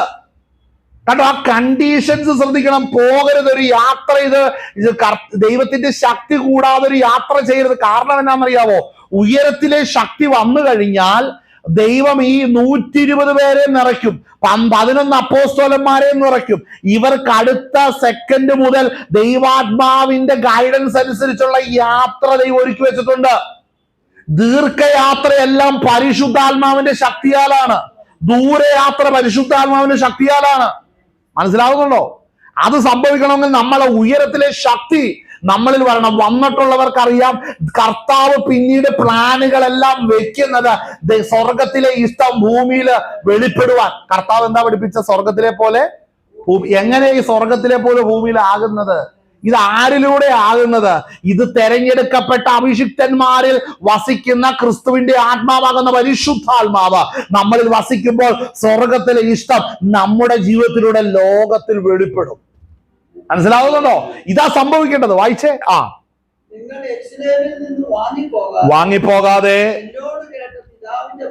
എന്നോട് കേട്ട പിതാവിന്റെ വാഗ്ദത്തം. വായിക്ക്. വാഗ്ദത്തത്തിനായി കാത്തിരിക്കണം. ശ്രദ്ധിക്കണേ, യോഹന്നാൻ വെള്ളം കൊണ്ട് സ്നാനം കഴിപ്പിച്ചു. നിങ്ങൾക്കോ ഇനി ഏറെ നാൾ കഴിയും മുമ്പേ. ശ്രദ്ധിക്കണേ, ഡേറ്റ് പറഞ്ഞില്ല. പറഞ്ഞോ? നമ്മൾ ചോദിക്കുന്ന ഒരു കാര്യം പറഞ്ഞ ഡേറ്റ് പറഞ്ഞോ? ഡേറ്റ് പറയുന്നല്ലേ എളുപ്പം. ഡേറ്റ് പറഞ്ഞ ദിവസം രാവിലെ 10 മണിക്ക് അവിടെ വന്ന് ഇരുന്നാൽ പോലെ പ്രാപിക്കത്തില്ലേ? കർത്താവിന്റെ കാര്യം എന്ന് പറഞ്ഞാൽ സമയം പറയുകയല്ല, ഒരുങ്ങിയിരിക്കുന്നവൻ പ്രാപിക്കുക, അനുസരിക്കുന്നവൻ പ്രാപിക്കുകയാണ്. മനസ്സിലാവുന്നുണ്ടോ? കർത്താവ് പറഞ്ഞിരിക്കുന്നത്, ഞാൻ ഇന്ന കാര്യം നിന്നോട് പറയുന്നു, നീ അത് അനുസരിച്ചാൽ നീ അത് പ്രാപിക്കും, നീ അത് ചെയ്താൽ നീ അത് രക്ഷ പ്രാപിക്കും. അതാണ് കർത്താവിന്റെ കണ്ടീഷൻസ് എന്ന് പറയുന്നത്. അല്ലാതെ അവിടെ വന്നിരിക്കുന്നവർക്കെല്ലാം തരാന്നല്ല കർത്താവ് പറഞ്ഞത്. ആ വാക്യം ഒന്നുകൂടെ വായിച്ചേ. ഇപ്പൊ വായിച്ച വാക്യം. കണ്ട, യോഹന്നാൻ വെള്ളം കൊണ്ട് സ്നാനം കഴിച്ചപ്പോൾ ജനത്തിനെല്ലാം സ്നാനം എന്നാന്നറിയാം. യോഹന്നാന്റെ കൈ കീഴിൽ മാനസാന്ത സ്നാനം എന്നാന്നറിയാം. വെള്ളത്തിൽ നിമഞ്ജനം ചെയ്യുന്ന സമയത്ത് അവന്റെ സ്നാനപ്പെടുന്നത് ആ ഒരു ഉദ്ദേശത്തിലായിരുന്നു. മാനസാന്തര സ്നാനമായിരുന്നു. അപ്പോൾ സ്നാനപ്പെടുമ്പോൾ അവന്റെ ശരീരത്തിൽ അനുഭവിക്കുന്നതിന് തുല്യമായി അവന്റെ അകൃത്യം മാറ്റപ്പെട്ട് അവൻ പുതുതായി തീരുന്ന ഒരു അനുഭവത്തിൽ അവന്റെ മേൽ പരിശുദ്ധാത്മാവിന്റെ സ്നാനം അതുപോലെ സംഭവിക്കുകയാണ്. മനസ്സിലാകുന്നുണ്ട്? ശരീരം സമ്പൂർണമായി ആത്മാവിന്റെ നിറവിലേക്ക് വരണം. ശ്രദ്ധിച്ചോ? അല്ലെ തല മാത്രം ഇങ്ങനെ വെട്ടിക്കാൻ മാത്രമല്ല അഭിഷേകം ഇറങ്ങുന്നത്. ചിലർക്ക് അത്രയേ ഉള്ളൂ. പിന്നെ വ്യക്തമല്ലാതെ ചിലര് അന്യഭാഷ പ്രാപിക്കുവാൻ ദൈവസന്നിധിയിൽ കർത്താവിന്റെ ആലോചന പറഞ്ഞിട്ട് ഇന്നും അത് വ്യക്തതയില്ല. ചിലർക്ക് അന്യഭാഷ പ്രാപിച്ചാൽ ചിലർക്ക് പേടിയാ, അല്ലെ? ചിലർക്ക് പേടി, അന്യഭാഷയിൽ പ്രാർത്ഥിക്കാൻ ചിലർക്ക് പേടിയാണ്. ചിലർക്ക് ഇത് ദൈവാത്മാവാണോ, ഈ ഇടയ്ക്ക് ഈ BTH MD തലച്ചോറിലേക്ക് കയറും ചിലർക്ക്. എന്നിട്ട് എന്നാ കാണിക്കും? ദൈവവചനവും ദൈവശക്തിയും പ്രവർത്തിക്കാത്ത ലെവലിലേക്ക്. ഞാനൊരു കാര്യം പറയാം കേട്ടോ, നിന്നെ അറിവല്ല, ദൈവശക്തി നിന്നെ നടത്തണം, അഭിഷേകം നിന്നെ നടത്തണം. മനസ്സിലാവുന്നുണ്ടോ? നമ്മൾ ഇന്ന് ഒത്തിരി പാസ്റ്റർമാര് ഈ അറിവും കൊണ്ട് നടക്കും, ഒരു ലോഡ് പുസ്തകമായിട്ടാണ് നടക്കുന്നത്. ഇതല്ല വേണ്ടത്, ദൈവശക്തി ആദ്യം വേണം. ഇന്ന് ഒത്തിരി പേര് അറിവുണ്ടായാൽ മതി, ദൈവരാജ്യത്തിൽ പോകുന്നു പറഞ്ഞുകൊണ്ടിരിക്കുന്ന അറിവല്ല. അറിവ് വേണോ? അതിലുപരിയാണ് ദൈവശക്തി ആവശ്യമാണ്. വായിച്ച ആ വാക്യം ഒന്നും കൂടെ വായിച്ചേ. യോഹന്നാൻ വെള്ളം കൊണ്ട് സ്നാനം കഴിപ്പിച്ചു, നിങ്ങൾക്കോ ഇനി ഏറെ നാൾ കഴിയും മുമ്പേ പരിശുദ്ധാത്മാവ് കൊണ്ട് സ്നാനം ലഭിക്കും എന്ന് കൽപ്പിച്ചു. ഒരുമിച്ച് കൂടിയിരുന്നപ്പോൾ അവർ അവനോട്, കർത്താവേ, നീ ഇസ്രായേലിന് ഈ കാലത്തിലോ രാജ്യം യഥാസ്ഥാനത്താക്കി കൊടുക്കുന്നത് എന്ന് ചോദിച്ചു. അവൻ അവരോട്, പിതാവ് തന്റെ സ്വന്തം അധികാരത്തിൽ വെച്ചിട്ടുള്ള കാലങ്ങളെയോ സമയങ്ങളെയോ അറിയുന്നത് നിങ്ങൾക്കുള്ളതല്ല. എന്നാൽ പരിശുദ്ധാത്മാവ് നിങ്ങളുടെ മേൽ വരുമ്പോൾ നിങ്ങൾ ശക്തി ലഭിച്ചിട്ട് യെരൂശലേമിലും യഹൂദിയിൽ എല്ലായിടത്തും ശമര്യയിലും ഭൂമിയുടെ അറ്റത്തോളവും എന്റെ സാക്ഷികളാകും എന്ന് പറഞ്ഞു. സ്തോത്രം. കണ്ടോ? അപ്പോൾ അവിടെ എല്ലാം ദൈവശക്തിക്ക് ഒരു പ്രത്യേക ഉദ്ദേശമുണ്ട്. സാക്ഷികളാക്കാനാണ് കർത്താവ് വിളിക്കുന്നത്. മനസ്സിലാവുന്നുണ്ടോ? സാക്ഷ്യം പറയാൻ ദൈവത്തിന്റെ ആത്മാവ് നമ്മളെ ബലപ്പെടുത്തും. ക്രിസ്തു ആരാന്ന് വെളിപ്പെടുത്താൻ പരിശുദ്ധാത്മാവിനെ സാധിക്കത്തുള്ളൂ. ആമേൻ, ഹല്ലേലൂയ, സ്തോത്രം. നമ്മൾ അവിടെ നോക്കുമ്പോ ഹല്ലേലൂയ, ഹല്ലേലൂയ, സ്തോത്രം, സ്തോത്രം, സ്തോത്രം, സ്തോത്രം.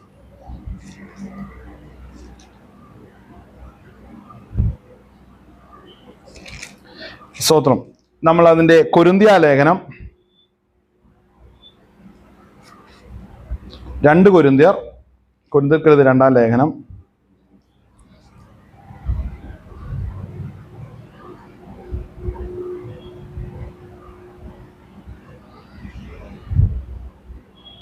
അതിന്റെ 21 വായിച്ചേ. 2 കൊരിന്ത്യർ 1:21.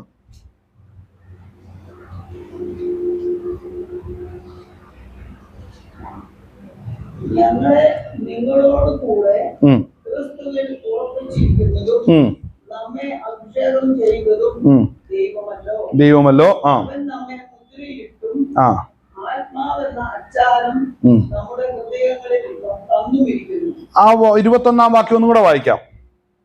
ഞങ്ങളെ നിങ്ങളോട് കൂടെ ക്രിസ്തുവിൽ ഉറപ്പിക്കുന്നതും. ശ്രദ്ധിക്കണം, ഞങ്ങളെ നിങ്ങളോടുകൂടെ. അതായത് നാം എങ്ങനെയാ, ഞാൻ ചോദിക്കട്ടെ, ഒരു ദൈവമക്കളുടെ ഒരു കൂട്ടായ്മയ്ക്കകത്ത് വരുമ്പോ ഒരു ചെന്ന വ്യക്തി, ആ വ്യക്തി ആരാണോ എന്താണോ എങ്ങനെയാണോ ഒന്നും ആ ഇരിക്കുന്ന ജനത്തിന് അറിയാതിരിക്കുമ്പോൾ ആ വലിയൊരു ജനക്കൂട്ടം എങ്ങനെയാണ് ചെന്ന വ്യക്തിയെ അംഗീകരിക്കുന്നത്? മറുപടി ഉണ്ടോ? എങ്ങനെ അംഗീകരിക്കുന്നത്? നമുക്ക് നേരത്തെ മുൻപരിചയം ഒന്നുമില്ല. ഒരുപക്ഷെ ആദ്യമായിട്ട് ചെല്ലുന്ന ദേശത്തായിരിക്കും അവിടെ ഇരിക്കുന്ന വിശുദ്ധന്മാർ കൂടിയിരുന്ന് പ്രാർത്ഥിക്കുമ്പോൾ അവരുടെ നടുവിൽ ചെല്ലുന്നത്. അപ്പോൾ അവരുടെ നടുവിൽ ചെല്ലുമ്പോൾ എങ്ങനെയാണ് ആ സ്വീകാര്യത നടക്കുന്നത്? ഈ വാക്യം കണ്ടോ? ഇവിടെ വായിക്കുന്ന ഞങ്ങളെ നിങ്ങളോടുകൂടെ ക്രിസ്തുവിൽ. കണ്ടോ? അപ്പോ നമ്മെ വിശുദ്ധന്മാർ എവിടെയൊക്കെ ഉണ്ടോ, കുഞ്ഞാന്റെ രക്തത്താൽ കഴുകപ്പെട്ടവരും വീണ്ടും ജനനം പ്രാപിച്ച അഭിഷേകം പ്രാപിച്ചവരുടെ ഇടയിൽ നാമും അഭിഷേകം പ്രാപിച്ച നാം അവരുടെ നടുവിൽ ചെല്ലുന്നത് എങ്ങനെയാണെന്നറിയാവോ? സ്തോത്രം. അവരിലും നമ്മളിലും ഒന്നായിരിക്കുന്ന പരിശുദ്ധാത്മാവാണ് നമുക്ക് ഈ പ്രവേശനം നൽകിയത്. നമ്മളിൽ പകർന്നിരിക്കുന്ന കൃപ മറ്റൊരുവന് വിവേചിക്കുമ്പോൾ ഈ വ്യക്തി ദൈവത്തിന്റെ അഭിഷേകത്താൽ നിറയപ്പെട്ടതാണെന്ന് ചെന്നവർക്ക് മനസ്സിലാകും. ചെല്ലുന്ന എനിക്കറിയാം അവിടെ ഇരിക്കുന്നവർ കർത്താവിന്റെ കൃപയാൽ വിളിക്കപ്പെട്ടവരാണ് എന്ന്. അതിലൊരു വ്യക്തി രക്ഷിക്കപ്പെടാത്ത ഇരിപ്പുണ്ടെങ്കിൽ പരിശുദ്ധാത്മാവ് വ്യക്തമായിട്ട് കാണിച്ചു തരികയും ചെയ്യും. ഇനി ചെല്ലുന്ന വ്യക്തി ദൈവകൃപയിൽ അല്ലെങ്കിൽ അവിടെ ഇരിക്കുന്ന ജനത്തിന് ദൈവം അത് വെളിപ്പെടുത്തി കൊടുക്കുകയും ചെയ്യും. ഈ വാക്യം അതിന്റെ അർത്ഥം അതാണ്. ഞങ്ങളെ നിങ്ങളോടുകൂടെ ക്രിസ്തുവിൽ ഉറപ്പിക്കുന്നത്. അപ്പൊ നമ്മളെ ഉറപ്പിക്കുന്നത് ആരാ? നമ്മുടെ വാക്കുകൾക്ക് ആധികാരികത തരുന്ന ആരാന്നറിയാവോ? പരിശുദ്ധാത്മാവാണ്. നമ്മൾ ഒരു വചനം പറയുവാൻ പരിശുദ്ധാത്മാവ് നമ്മുടെ നാവിൽ വചനം നൽകുമ്പോൾ അത് കേൾക്കുന്നവർക്ക് ദൈവശക്തിയായിട്ട് പരിണമിക്കുന്നത് ഇതേ ദൈവശക്തിയാലാണ്. ആമേൻ. അവിടെ വായിക്കുന്ന അങ്ങനെയല്ലേ, ഞങ്ങളെ നിങ്ങളോടുകൂടെ ക്രിസ്തുവിൽ ഉറപ്പിക്കുന്നതും നമ്മെ അഭിഷേകം ചെയ്തതും ദൈവമല്ലോ. അപ്പൊ മനസ്സിലാക്കണ അഭിഷേകത്തിന്റെ ഉദ്ദേശം എന്നാന്നറിയാവോ? സഭ, ഞാൻ സഭയായി തീരണമെന്നുണ്ടെങ്കിൽ എന്നിൽ അഭിഷേകം വേണം. അഭിഷേകമുള്ളവരോടെ അഭിഷേകമുള്ളവർ ഇടപെടത്തുള്ളൂ. ശ്രദ്ധിക്കണേ, ഈ അഭിഷേകവും ശക്തിയില്ലാതെ പുറമേ പ്രകടനവുമായിട്ട് നടക്കുന്നവർ കുറച്ച് കഴിയുമ്പോൾ മറ്റുള്ള വിശുദ്ധന്മാർക്ക് വെളിപ്പെടും, ഇവൻ ഈ പേരൊക്കെ പറഞ്ഞ് വലിയ കാര്യമായിട്ട് നടന്നാൽ ഇവനിൽ അഭിഷേകമില്ലെന്ന് വെളിപ്പെടും.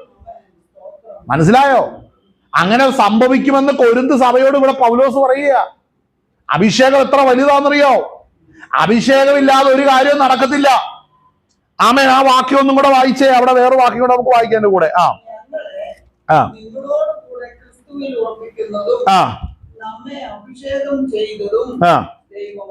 സ്തോത്രം. അവിടെ നമ്മൾ വായിക്കുമ്പോൾ ഹല്ലേലൂയ, അവിടെ വായിക്കുന്ന കാര്യം ശ്രദ്ധിച്ച് അതിന്റെ എഫേസ്യ ലേഖനം 4-ാം അധ്യായം 29-30 വാക്യം വായിക്കാം. കേൾക്കുന്നവർക്ക് കൃപ ലഭിക്കേണ്ടതിന് ആവശ്യം പോലെ ആത്മീക വർധനയ്ക്കായി നല്ല വാക്കല്ലാതെ ആകാത്തതൊന്നും നിങ്ങളുടെ വായിൽ നിന്ന് പുറപ്പെടരുത്. അടുത്ത വാക്യം ശ്രദ്ധിക്കണം, ദൈവത്തിന്റെ പരിശുദ്ധാത്മാവിനെ. അപ്പൊ ഞാനൊരു കാര്യം ചോദിക്കട്ടെ, ഒരു വ്യക്തി അന്യായവും ദോഷവും സംസാരിച്ച്, വികടമായത് സംസാരിച്ച്, അഭക്തിയുള്ള കാര്യങ്ങൾ സംസാരിച്ച് കൂട്ടുകെട്ടാൻ വന്നാൽ കൃപയുള്ളവൻ തിരിച്ചറിയും, ഞങ്ങളിൽ പ്രാപിച്ച അഭിഷേകം ഇവനിലില്ല. മനസ്സിലാവുന്നുണ്ടോ? ഇവനിലില്ല അഭിഷേകം, ഈ വ്യക്തിയിലില്ല. അതുകൊണ്ട് ഇവന്റെ വാക്കുകൾ തിരിച്ചറി കാര്യം ഞാൻ പറയട്ടെ, അഭിഷേകം പ്രാപിച്ചവൻ അന്യായമായൊരു വാക്ക് പറഞ്ഞാൽ അവന്റെ മനസാക്ഷി അവനെ കുത്തും. ആമേൻ. നീ പറഞ്ഞത് തെറ്റായിപ്പോയി എന്ന് മനസാക്ഷി ഇടപെട്ട് അവനെ അതിൽ നിന്ന് തിരിക്കുവാൻ ഇടയായി തീരും.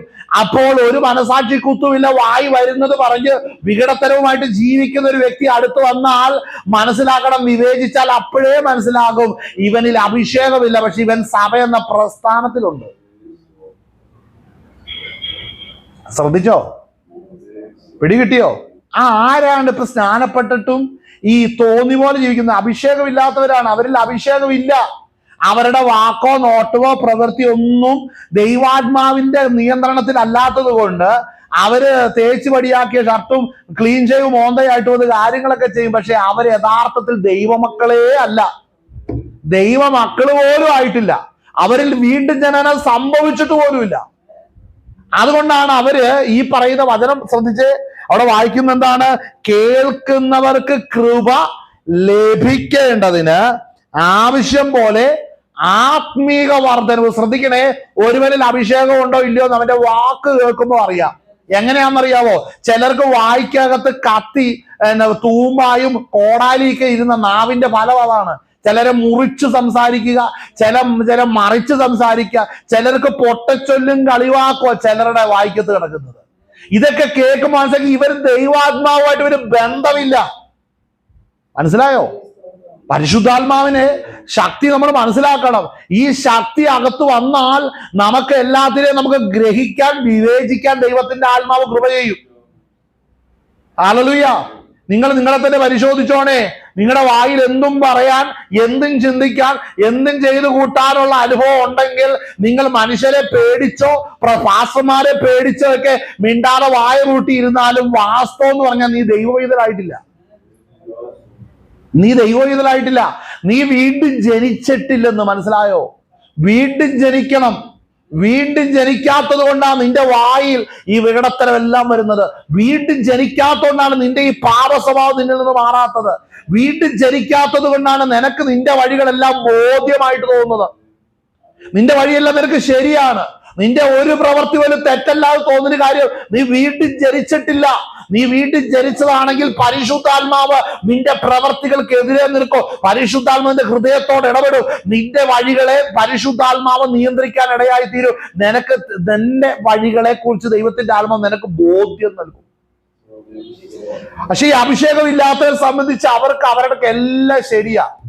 അവര് പറഞ്ഞ കാര്യം ശരി, അവർ ചെയ്ത കാര്യം ശരി, ഇപ്പൊ ചെയ്തുകൊണ്ടിരിക്കുന്ന കാര്യം, അവർ ചെയ്യുന്ന ഒരു കാര്യത്തിൽ തെറ്റ് അവർ കാണുന്നില്ല. കാണണമല്ല, അവർ ദൈവത്തിൽ ആയിട്ടില്ല. പക്ഷെ അവര് പെന്തക്കോസുകാരുടെ ഇടയിൽ, പാസ്റ്റർമാരുടെ ഇടയിലാണ് ഇരിക്കുന്ന. അവര് പറയുന്നത് എന്നാണെന്നറിയോ? ഞാൻ ഇവരുടെ കൂടെ ഇരിക്കുന്നത് കൊണ്ട് ഞാൻ ദൈവവൈതല.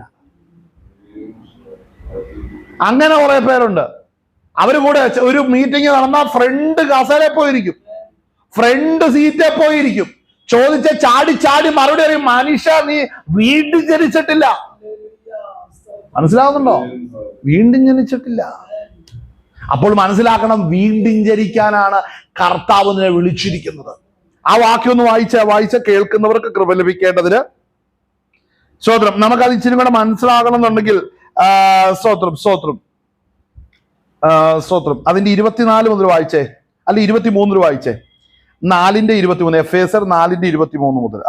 നിങ്ങളുടെ ഉള്ളിലെ ആത്മാവ് സംബന്ധമായി പുതുക്കം പ്രാപിച്ച് സത്യത്തിന്റെ പരമായ നീതിയിലും വിശുദ്ധിയിലും ദൈവാനുരൂപമായി സൃഷ്ടിക്കപ്പെട്ട പുതു മനുഷ്യനെ ധരിച്ചുകൊള്ളുകയും. ഇവിടെ ശ്രദ്ധിക്കണം, നീതിയില് വിശുദ്ധിയിലും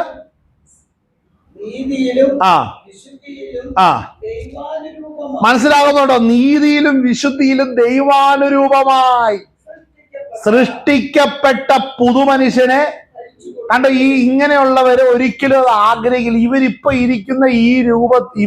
ഇരിക്കുന്ന ഇവരുടെ ഈ സ്വഭാവവും ഇവരുടെ ജീവിതശൈലിയും വിടാൻ ഇവർ റെഡിയല്ല. കാര്യം നീതിയിലും വിശുദ്ധിയിലും വളർച്ച വരണമെന്നുണ്ടെങ്കിൽ നീ വീട്ടിൽ ജനിക്കണം. നീ വീട്ടിൽ ജനിക്കാത്തതുകൊണ്ടാണ് പഴയ അവസ്ഥയിൽ, പഴയ ചിന്താഗതിയില്, പഴയ സംസാര ശൈലിയില് മാത്രം ഇരിക്കുന്ന കാര്യം. നീ വീണ്ടും ജനിച്ചിട്ടില്ല.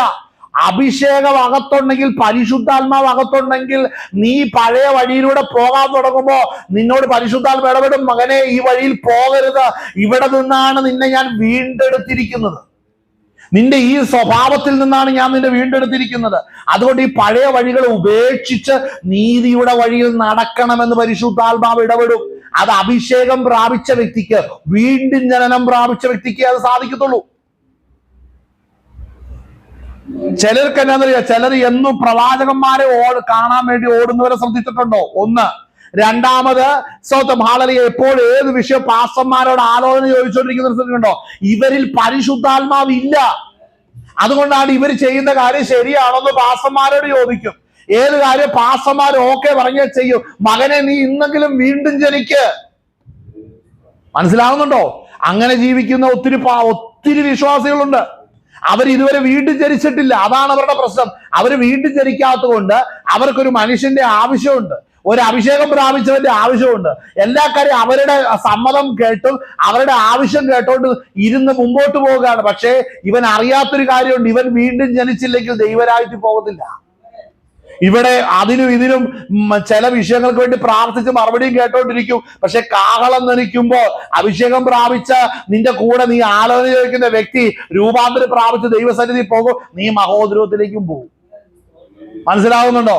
കാര്യം എന്നാന്ന് ഇവര് മനസ്സിലാക്കി വെച്ചേക്കുന്ന ഏത് വിഷയമുണ്ട് ദൈവദാസന്മാരോട് ആലോചന ചോദിച്ചുകൊണ്ട് കൃത്യം കാര്യങ്ങൾ അറിഞ്ഞ് മുമ്പോട്ട് പോയാൽ മതി, ഒരു പ്രശ്നമില്ലെന്ന്. അത് തെറ്റായ ജീവിത ശൈലിയാണ്.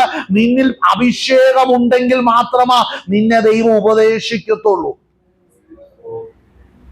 വായിച്ചേ, ആ വാക്യങ്ങൾ വായിച്ചേ.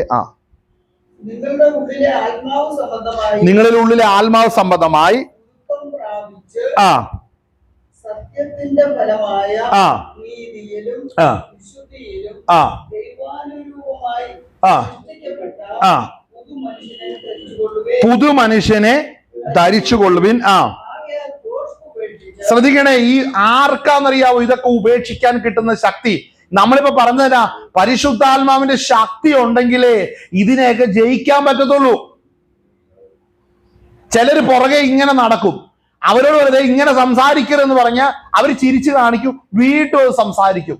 എന്നിട്ട് നമ്മുടെ കൂടെ വണ്ടി കയറിയിരിക്കും. നമ്മൾ പോകുന്നിടത്ത് എല്ലാം വരും, നമുക്കെല്ലാം തിന്നാനും ബാക്കിയുള്ള ആവശ്യങ്ങൾക്കൊക്കെ നമുക്ക് വിളമ്പി തരുകയും ചെയ്യും. പക്ഷെ എന്നാ പ്രശ്നം എന്നറിയാവോ? ഇവര് വീണ്ടും ജനിച്ചിട്ടില്ല.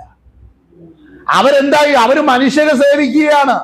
അവർ മനുഷ്യരെ സേവിച്ചിട്ട് മനുഷ്യർക്ക് ഇഷ്ടമുള്ള കാര്യം ചെയ്ത, ദൈവത്തിനായി ഇത് ചെയ്തു എന്നുള്ള ആ പഴയ വിശ്വാസത്തിൽ ഇന്ന് ഇരിക്കുക. വീട്ടിൽ ജനിച്ചിട്ടില്ല അവര്. മനസ്സിലായോ? ഈ വാക്യം ഈ വാക്യം ശ്രദ്ധിച്ചു. അവിടെ വായിക്കുന്ന സത്യത്തിന്റെ ഫലമായ നമ്മൾ അത് അടുത്ത് ആകയാൽ ഭോഷ്ക് 25 വാക്യം. ആകയാൽ ഭോഷ്ക് ഉപേക്ഷിച്ച ആ എങ്ങനെ സത്യം സംസാരിക്കാൻ? ഇതിനെ ഒരു ശക്തി വേണം അകത്ത്. ഇതിന് നിന്നെ കറക്റ്റ് ചെയ്യുന്ന ഒരുവൻ അകത്ത് വന്നാലേ പറ്റൂ. നീ നിന്റെ സഹോദരന് കർത്താവ് കൊടുത്ത വില എന്തെന്ന് നീ അറിയണമെന്നുണ്ടെങ്കിൽ വില കൊടുത്ത രക്തത്തിന്റെ മഹത്വം നീയും അറിയണം, അവനും അറിയണം. എങ്കിലേ നീ അവനോട് സത്യം പറയത്തുള്ളൂ. നീ വീണ്ടും ജനിക്കാത്തത് കൊണ്ട്, നിന്നെ വീണ്ടെടുത്ത് എങ്ങനെയെന്ന് നിനക്ക് മനസ്സിലാകാത്തതോ വിശ്വസിക്കാത്തതോ കൊണ്ട് വീണ്ടും ജനനം എന്ന് പറയുന്നത് ഇത് ശ്രദ്ധിച്ചേ, ഒരു സൈക്കോളജിക്കൽ ആയിട്ടുള്ളൊരു കാര്യമല്ല. നീ വീണ്ടും ആത്മാവിൽ വീണ്ടും ജനിക്കണം. മനസ്സിലായോ? വീണ്ടും ജനിക്കണം, ആത്മാവിൽ വീണ്ടും ജനിക്കണം. വെള്ളത്താലും ആത്മാവിനാലും വീണ്ടും ജനിക്കണം. വെള്ളത്തിൽ സ്നാനപ്പെട്ടു, പക്ഷെ ആത്മാവിൽ ജനിച്ചില്ലെങ്കിൽ പോവില്ല. ആത്മാവിൽ വീണ്ടും ജനിച്ചാൽ പരിശുദ്ധാത്മാവ് തന്നെ നീ പാപം ചെയ്ത കർത്താവ് നിന്റെ ചെവിക്ക് പിടിക്കും. അല്ല പാസ്റ്ററിനോട് പറഞ്ഞിട്ട്, പ്രവാചകനോട് പറഞ്ഞിട്ട് അവനോടൊന്ന് ശാസിച്ചേക്കാം. അങ്ങനത്തെ പരിപാടിയല്ല പുതിയ നിയമ ശുശ്രൂഷ. പുതിയ നിയമ സഭ എന്ന് പറയുന്ന ഒരാളെ പറഞ്ഞേൽപ്പിച്ചിട്ട് അവനെ തിരുത്തിക്കോ ഇവനെ തിരുത്തിക്കോ എന്ന് പറയുന്നത് അത് പഴയ നിയമ പ്രവാചകന്മാരുടെ ശുശ്രൂഷയായിരുന്നു. പുതിയ നിയമ ശുശ്രൂഷ എന്ന് പറഞ്ഞാൽ രക്ഷിക്കപ്പെട്ട് സ്വർഗത്തിൽ പോകുവാൻ ദൈവം മുദ്ര വെച്ചിരിക്കുന്ന ഓരോ വ്യക്തികളെയും ദൈവം തന്നെ ഉപദേശിച്ച് വഴി നടത്തുകയാണ്. മനസ്സിലായോ പറഞ്ഞത് എന്നാന്ന്? വായിച്ചേ. ആകയാൽ ഭോഷ്ക് ഉപേക്ഷിച്ച് ഓരോരുത്തൻ താന്റെ കൂട്ടുകാരനോട് സത്യം സംസാരിക്കുകയും നാം തമ്മിൽ അവയവങ്ങളല്ലോ. സ്തോത്രം. അതിന്റെ നമ്മൾ വായിച്ച കൊരിന്ത്യർക്കെഴുതിയ 2 ലേഖനം 1 അധ്യായം അതിന്റെ 22 വാക്യം ഒന്ന് വായിച്ചേ. നമ്മൾ വായിച്ച വാക്യത്തിന്റെ 21 വായിച്ചത്. ഞങ്ങളെ നിങ്ങളോടുകൂടെ ക്രിസ്തുവിൽ ഉറപ്പിക്കുന്നതും നമ്മെ അഭിഷേകം ചെയ്തതും ദൈവമല്ലോ. അടുത്ത വാക്യം ഇവിടെ ശ്രദ്ധിക്കണേ, ഈ പദം ശ്രദ്ധിക്കണേ. ഈ അഭിഷേകമില്ലാത്ത വ്യക്തി എന്ന് പറഞ്ഞാൽ വീട്ടിൽ ജനിക്കാത്ത വ്യക്തി. അഭിഷേകം പ്രാപിക്കുന്നത് ശുശ്രൂഷയ്ക്കാണ്. എന്നാൽ വീണ്ടും ജനനം എല്ലാവരും പ്രാപിച്ചേ പറ്റത്തുള്ളൂ. ശ്രദ്ധിക്കണം. അടുത്തത് ഈ പറയുന്ന കാര്യം ശ്രദ്ധിക്കണം. ഈ വാക്യം വായിച്ചേ. അവൻ നമ്മെ മുദ്രയിട്ടും. ശ്രദ്ധിച്ച ഒന്നും കൂടെ വായിച്ചേ. ഓക്കെ. അവൻ നമ്മെ മുദ്ര ഇട്ടും. ആ വാക്കൊന്നും കൂടെ പറഞ്ഞ ആത്മാവെന്ന. ഒന്നും കൂടെ വായിച്ചേ. ശ്രദ്ധിച്ച ഇവിടെ കേട്ടോ. ആത്മാവെന്ന അച്ചാരം നമ്മുടെ ഹൃദയത്തിലുണ്ടോ? കേട്ടോ ഇവിടെ കേട്ടോ. ആമേൻ. ഹൃദയത്തിലുണ്ടോ? ഇല്ലേ, പോവില്ല. ഇവിടെ കിടക്കാം. ഇത് ശ്രദ്ധിച്ചേ. ഈ നോക്കുമ്പോഴേ ഹല്ലേലൂയ സ്തോത്രം, നോട്ടത്തിന്റെ ഒക്കെ അവസ്ഥയൊക്കെ ദൈവം മാറ്റും കേട്ടോ. ആമേൻ. നോക്കുമ്പോഴുള്ള അവസ്ഥകളൊക്കെ ദൈവം മാറ്റും. എന്നും ഇങ്ങനെ മുമ്പോട്ട് പോകില്ല. കാരണം എന്നാന്നറിയാവോ? പണ്ട് ഏംഷാമ ദൈവദാസൻ ഒരു കാര്യം പറഞ്ഞാണ്, നമ്മളെ സ്വർഗത്തിൽ കൊണ്ടുപോകാൻ കർത്താവിന് പദ്ധതി ഉണ്ടെങ്കിൽ നമ്മളെ നന്നാക്കാനായിട്ട് കർത്താവ് കയ്യിലേക്ക് നമ്മളെ എടുത്ത് വെക്കുമ്പോണ്ടല്ലോ, നമുക്ക് എത്ര ഡിഗ്രി ചൂടുണ്ടെങ്കിലാ ഈ ഇരുമ്പ് വളയുന്നതെന്ന് ദൈവത്തിനറിയാം. ആ ചൂടങ്ങോട്ട് തരും. ആ ചൂടങ്ങ് കർത്താവ് തന്നു കഴിയുമ്പോഴത്തേനും ചൂടങ്ങ് കൂടി വരുമ്പോ നമ്മൾ പറയും എനിക്ക് നിൽക്കാൻ മേലെ, ഇരിക്കാൻ മേലെ, അത് മേലെ, ഇത് മേലെ, പ്രശ്നങ്ങളും പ്രയാസങ്ങളും കൂടും. നമ്മൾ അപ്പോ ദൈവസന്നിധിയിൽ ഏൽപ്പിച്ചു കൊടുത്ത് ക്രമീകരിച്ച് മുമ്പോട്ട് പോയാ ഓക്കെ. പക്ഷെ അല്ലെങ്കിലുണ്ടല്ലോ, ഈ ഇപ്പോഴത്തെ കോഴ്സ് കഴിഞ്ഞാൽ അടുത്ത കോഴ്സ് ഇതിന്റെ ഇരട്ടി ഡബിൾ ചൂടായിരിക്കും.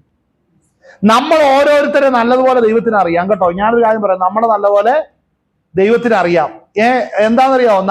നമ്മളുടെ ജീവിതത്തെ, നമ്മുടെ സ്വഭാവത്തെ കർത്താവിന് അറിയാവുന്നത് കൊണ്ട് തന്നെ കർത്താവ് തക്ക സമയത്താണ് തീക്കത്തേക്ക് പഠിപ്പിക്കാൻ വെക്കുന്നത്.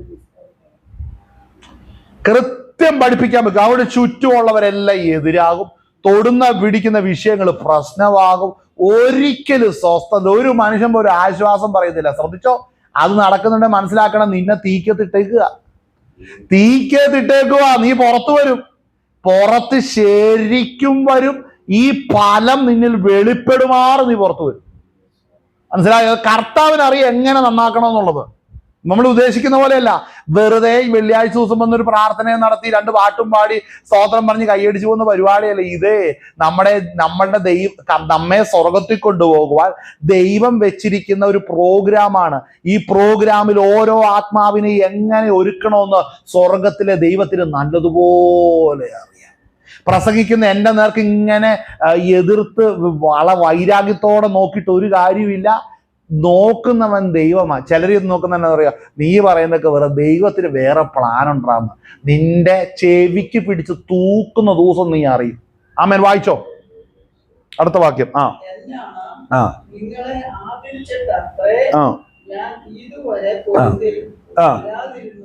അപ്പൊ അവൻ നമ്മെ മുദ്ര വെച്ചത്, മുദ്രയിട്ട് ആത്മാവെന്ന അച്ചാരം നമ്മുടെ ഹൃദയങ്ങളിൽ ആത്മാവെന്ന അച്ചാരം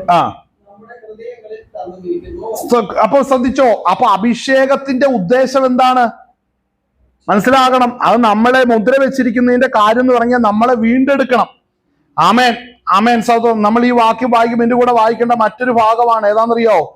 എബ്രായ ലേഖനത്തിന്റെ അകത്ത് എബ്രായ ലേഖനം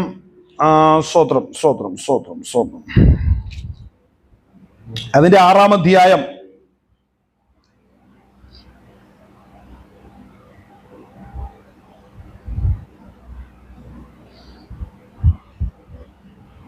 അതിന്റെ 17 മുതൽ വായിച്ചേ. 6:17 വായിച്ചോ. ഇവിടെ ശ്രദ്ധിക്കട്ടെ, വാഗ്ദത്തത്തിന്റെ അവകാശികൾക്ക് ശ്രദ്ധിക്കണേ, തന്റെ ആലോചന, അഭിഷേകം പ്രാപിച്ചവരോട് ദൈവം കൊടുക്കുന്ന പ്രോമിസ് എന്നാണെന്നറിയാവോ? കർത്താവ് ഒരു തീരുമാനം എടുത്തിട്ടുണ്ട്, ആ തീരുമാനം മാറുന്നില്ല. കാര്യം, ഞാൻ തെരഞ്ഞെടുത്തിരിക്കുന്നവരെ സ്വർഗത്തിൽ കൊണ്ടുപോകും എന്നുള്ളതിന്റെ അടയാളം തന്നെയാണ് അഭിഷേകം. വായിച്ചോ. വായിച്ചോ.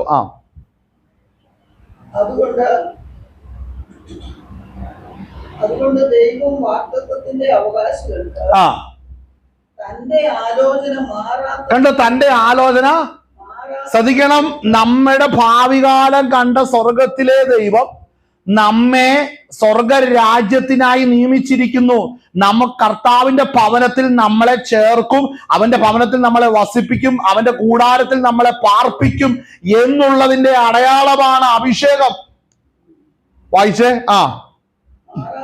എന്ന് അധികം സ്പഷ്ടമായി കാണിക്കുവാൻ ഇച്ഛിച്ച് ഒരാണയാലും ഉറപ്പ് കൊടുത്തു. അങ്ങനെ നമ്മുടെ മുമ്പിൽ വെച്ചിട്ടുള്ള പ്രത്യാശ ഇത് ശ്രദ്ധിക്കണം, അങ്ങനെ നമ്മുടെ മുമ്പിൽ വെച്ചിട്ടുള്ള പ്രത്യാശ. ഇത് വെച്ചവൻ ആരാണ്? നമ്മെ വിളിച്ചവൻ തന്നെയാണ് നമ്മുടെ മുമ്പിൽ പ്രത്യാശ വെച്ചിരിക്കുന്നത്.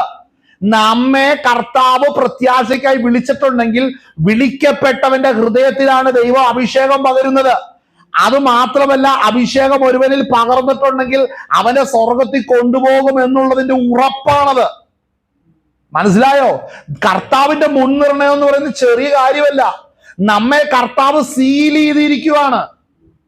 ശ്രദ്ധിച്ചേ, നമ്മളെ കർത്താവ് സീല് ചെയ്തിരിക്കും. നമ്മെ എന്ന് പറഞ്ഞാൽ ശ്രദ്ധിക്കണം, അഭിഷേകം പ്രാപിച്ചവനാ. അഭിഷേകം പ്രാപിക്കാതെ ഞാൻ ഇച്ചിരി മുമ്പേ പറഞ്ഞവനൊക്കെ ഉണ്ട്, അവനൊന്നും ഈ ലിസ്റ്റിൽ പെടുന്നില്ല. അവരൊക്കെ പുറത്താ.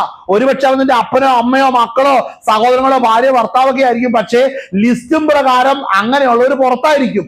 അഭിഷേകം പ്രാപിച്ച വ്യക്തിക്ക് മാത്രമാണ് സ്വർഗത്തിലേക്ക് പോകുവാനുള്ള ഇൻവിറ്റേഷൻ വന്നിട്ടുള്ളൂ. അതായത് തെരഞ്ഞെടുക്കപ്പെട്ടവരുടെ മുമ്പിൽ സ്വർഗത്തിലെ ദൈവം പ്രത്യാശ വെക്കുകയാണ്.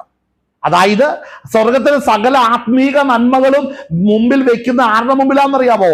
തെരഞ്ഞെടുക്കപ്പെട്ടവരുടെ മുമ്പിലാണ്. അപ്പൊ ചോദിക്കുന്ന, അങ്ങനെയാണെങ്കിൽ ചിലരെ മാത്രം കൊണ്ടുപോകുന്ന എനിക്കിപ്പോ എന്നാൻ പറ്റും? അപ്പൊ ഒരു കാര്യമുണ്ട്, നീ വിശ്വസിച്ച് മാനസാന്തരപ്പെട്ടോ, സ്നാനപ്പെട്ടോ, അഭിഷേകത്തിനായി കാത്തിരുന്നോ. നീ അഭിഷേകത്തിനായി കാത്തിരുന്ന നീയും ഈ ലിസ്റ്റിലേക്ക് വരും. മനസ്സിലാകുന്നുണ്ടോ? അഭിഷേകത്തിനായി കാത്തിരുന്ന ഈ ലിസ്റ്റിലേക്ക് വന്നാൽ നിന്റെ മേലും ഈ കർത്താവ് ഈ പദ്ധതി തന്നെ ചെയ്യും. മനസ്സിലാകുന്നുണ്ടോ? അതുകൊണ്ടാണ് വിളിയും തെരഞ്ഞെടുപ്പും അധികം ഉറപ്പിക്കണം. എപ്പോഴും ഉറപ്പിക്കുന്നത്? വ്യക്തിപരമായിട്ട് ഉറപ്പിക്കണം. എനിക്ക് നിങ്ങളോട് പ്രസംഗിക്കുമ്പോൾ തന്നെ ഞാൻ എന്നെ തന്നെ പരിശോധിക്കണം. വിൻസെന്റ് ആകുന്ന ഞാൻ കർത്താവിന്റെ കാഹളനാദത്തിങ്കൽ കർത്താവിന്റെ രാജ്യത്തിൽ ചെല്ലുവാനോ എടുക്കപ്പെടുവാൻ തക്കവണ്ണം പ്രാപ്തിയായ നിലവാരത്തിലാണോ വിൻസെന്റ് ആകുന്ന ഞാൻ ജീവിക്കുന്നത്? എന്റെ നോട്ടം, എന്റെ കേൾവി, എന്റെ സംസാരം, എന്റെ ജീവിതത്തിന്റെ നിലവാരങ്ങൾ, ആത്മീകമായ തലങ്ങളെല്ലാം വിശുദ്ധിയോടെയാണോ ഞാൻ ഇരിക്കുന്നത്? എവിടെയെങ്കിലും വീണുപോലെ ഏറ്റുപറഞ്ഞത് ക്രമീകരിച്ചിട്ടുണ്ടോ? എല്ലാ കാര്യത്തിലും ദൈവവുമായിട്ടാണ് ബന്ധം. എന്നാൽ മറ്റു ചിലരുടെ പ്രശ്നം എന്നാണെന്നറിയാവോ? മറ്റു ചിലരുടെ പ്രശ്നം ഞാൻ പറയാം, വിശ്വാസ ജീവിതത്തിൽ തന്നെ ഈ വാക്യം ഒന്ന് വായിച്ചു നിർത്തിക്കേ. അങ്ങനെ നമ്മുടെ മുമ്പിൽ വെച്ചിട്ടുള്ള പ്രത്യാശ പിടിച്ചുകൊള്ളുവാൻ വായിക്കേ. ശരണത്തിനായി ഓടി വന്ന നാം ശ്രദ്ധിക്കണേ, ആ പദങ്ങൾ ശ്രദ്ധിച്ചു. അതൊക്കെ വെറുതെ വായിച്ചു വിടുന്നത്. അതിന്റെ വായിക്കുന്ന എന്താണെന്നറിയോ? അവിടെ വായിക്കുന്ന സ്തോത്രം, അങ്ങനെ നമ്മുടെ മുമ്പിൽ വെച്ചിട്ടുള്ള പ്രത്യാശ പിടിച്ചുകൊള്ളുവാൻ. കാരണം മക്കൾ അവകാശം പ്രാപിക്കണം. അതിന് പിതാവ് മക്കളുടെ മുമ്പിൽ വെച്ചിട്ട് നാം പ്രത്യാശയാൽ അതിനെ പിടിക്കണം. ഇത് ആത്മാവിൽ നടക്കുന്ന കാര്യം. ഇത് ഞാനിവിടെ ശുശ്രൂഷിക്കുമ്പോൾ പരിശുദ്ധാത്മാവ് എനിക്ക് വെളിപ്പെടുത്തി തന്ന വെളിപ്പാടും പ്രത്യാശയാണ് ഞാനിവിടെ ശുശ്രൂഷിക്കുന്നത്. കാര്യം സ്വർഗത്തിലെ പിതാവ് എന്റെ മുമ്പിൽ ആ പ്രത്യാശ വെച്ചിട്ടുണ്ട്. അത് പിടിക്കണം, അത് പ്രാപിക്കണം. മനസ്സിലാവുന്നുണ്ടോ? ഇത് രക്ഷയുടെ പദ്ധതിയാണിത്. കാര്യം കാന്ത തന്നെത്താൻ ഒരുങ്ങണം. അത് തന്നെ ഒരുങ്ങണമെന്ന് നമ്മൾ പറയുമ്പോൾ നമ്മൾ സ്തോത്രം പറയും. ഈ വാക്യവും ഞാൻ ആ പറഞ്ഞ വാക്യവുമായിട്ടുള്ള ബന്ധവും നീന്തിച്ചേ. കാന്ത തന്നെത്താൻ ഒരുങ്ങണം. ഈ വാക്യം ഒന്ന് വായിച്ചേ. ഇപ്പൊ വായിച്ച വാക്യം കണ്ടോ? മുമ്പിൽ വെച്ച്. അപ്പൊ കാന്ത തന്നെ ഒരുങ്ങുമ്പോൾ മുമ്പിൽ വെച്ച് പ്രത്യാശ താൻ അത് പ്രാപിച്ചെടുക്കണം. പിടിച്ചുകൊള്ളുവാൻ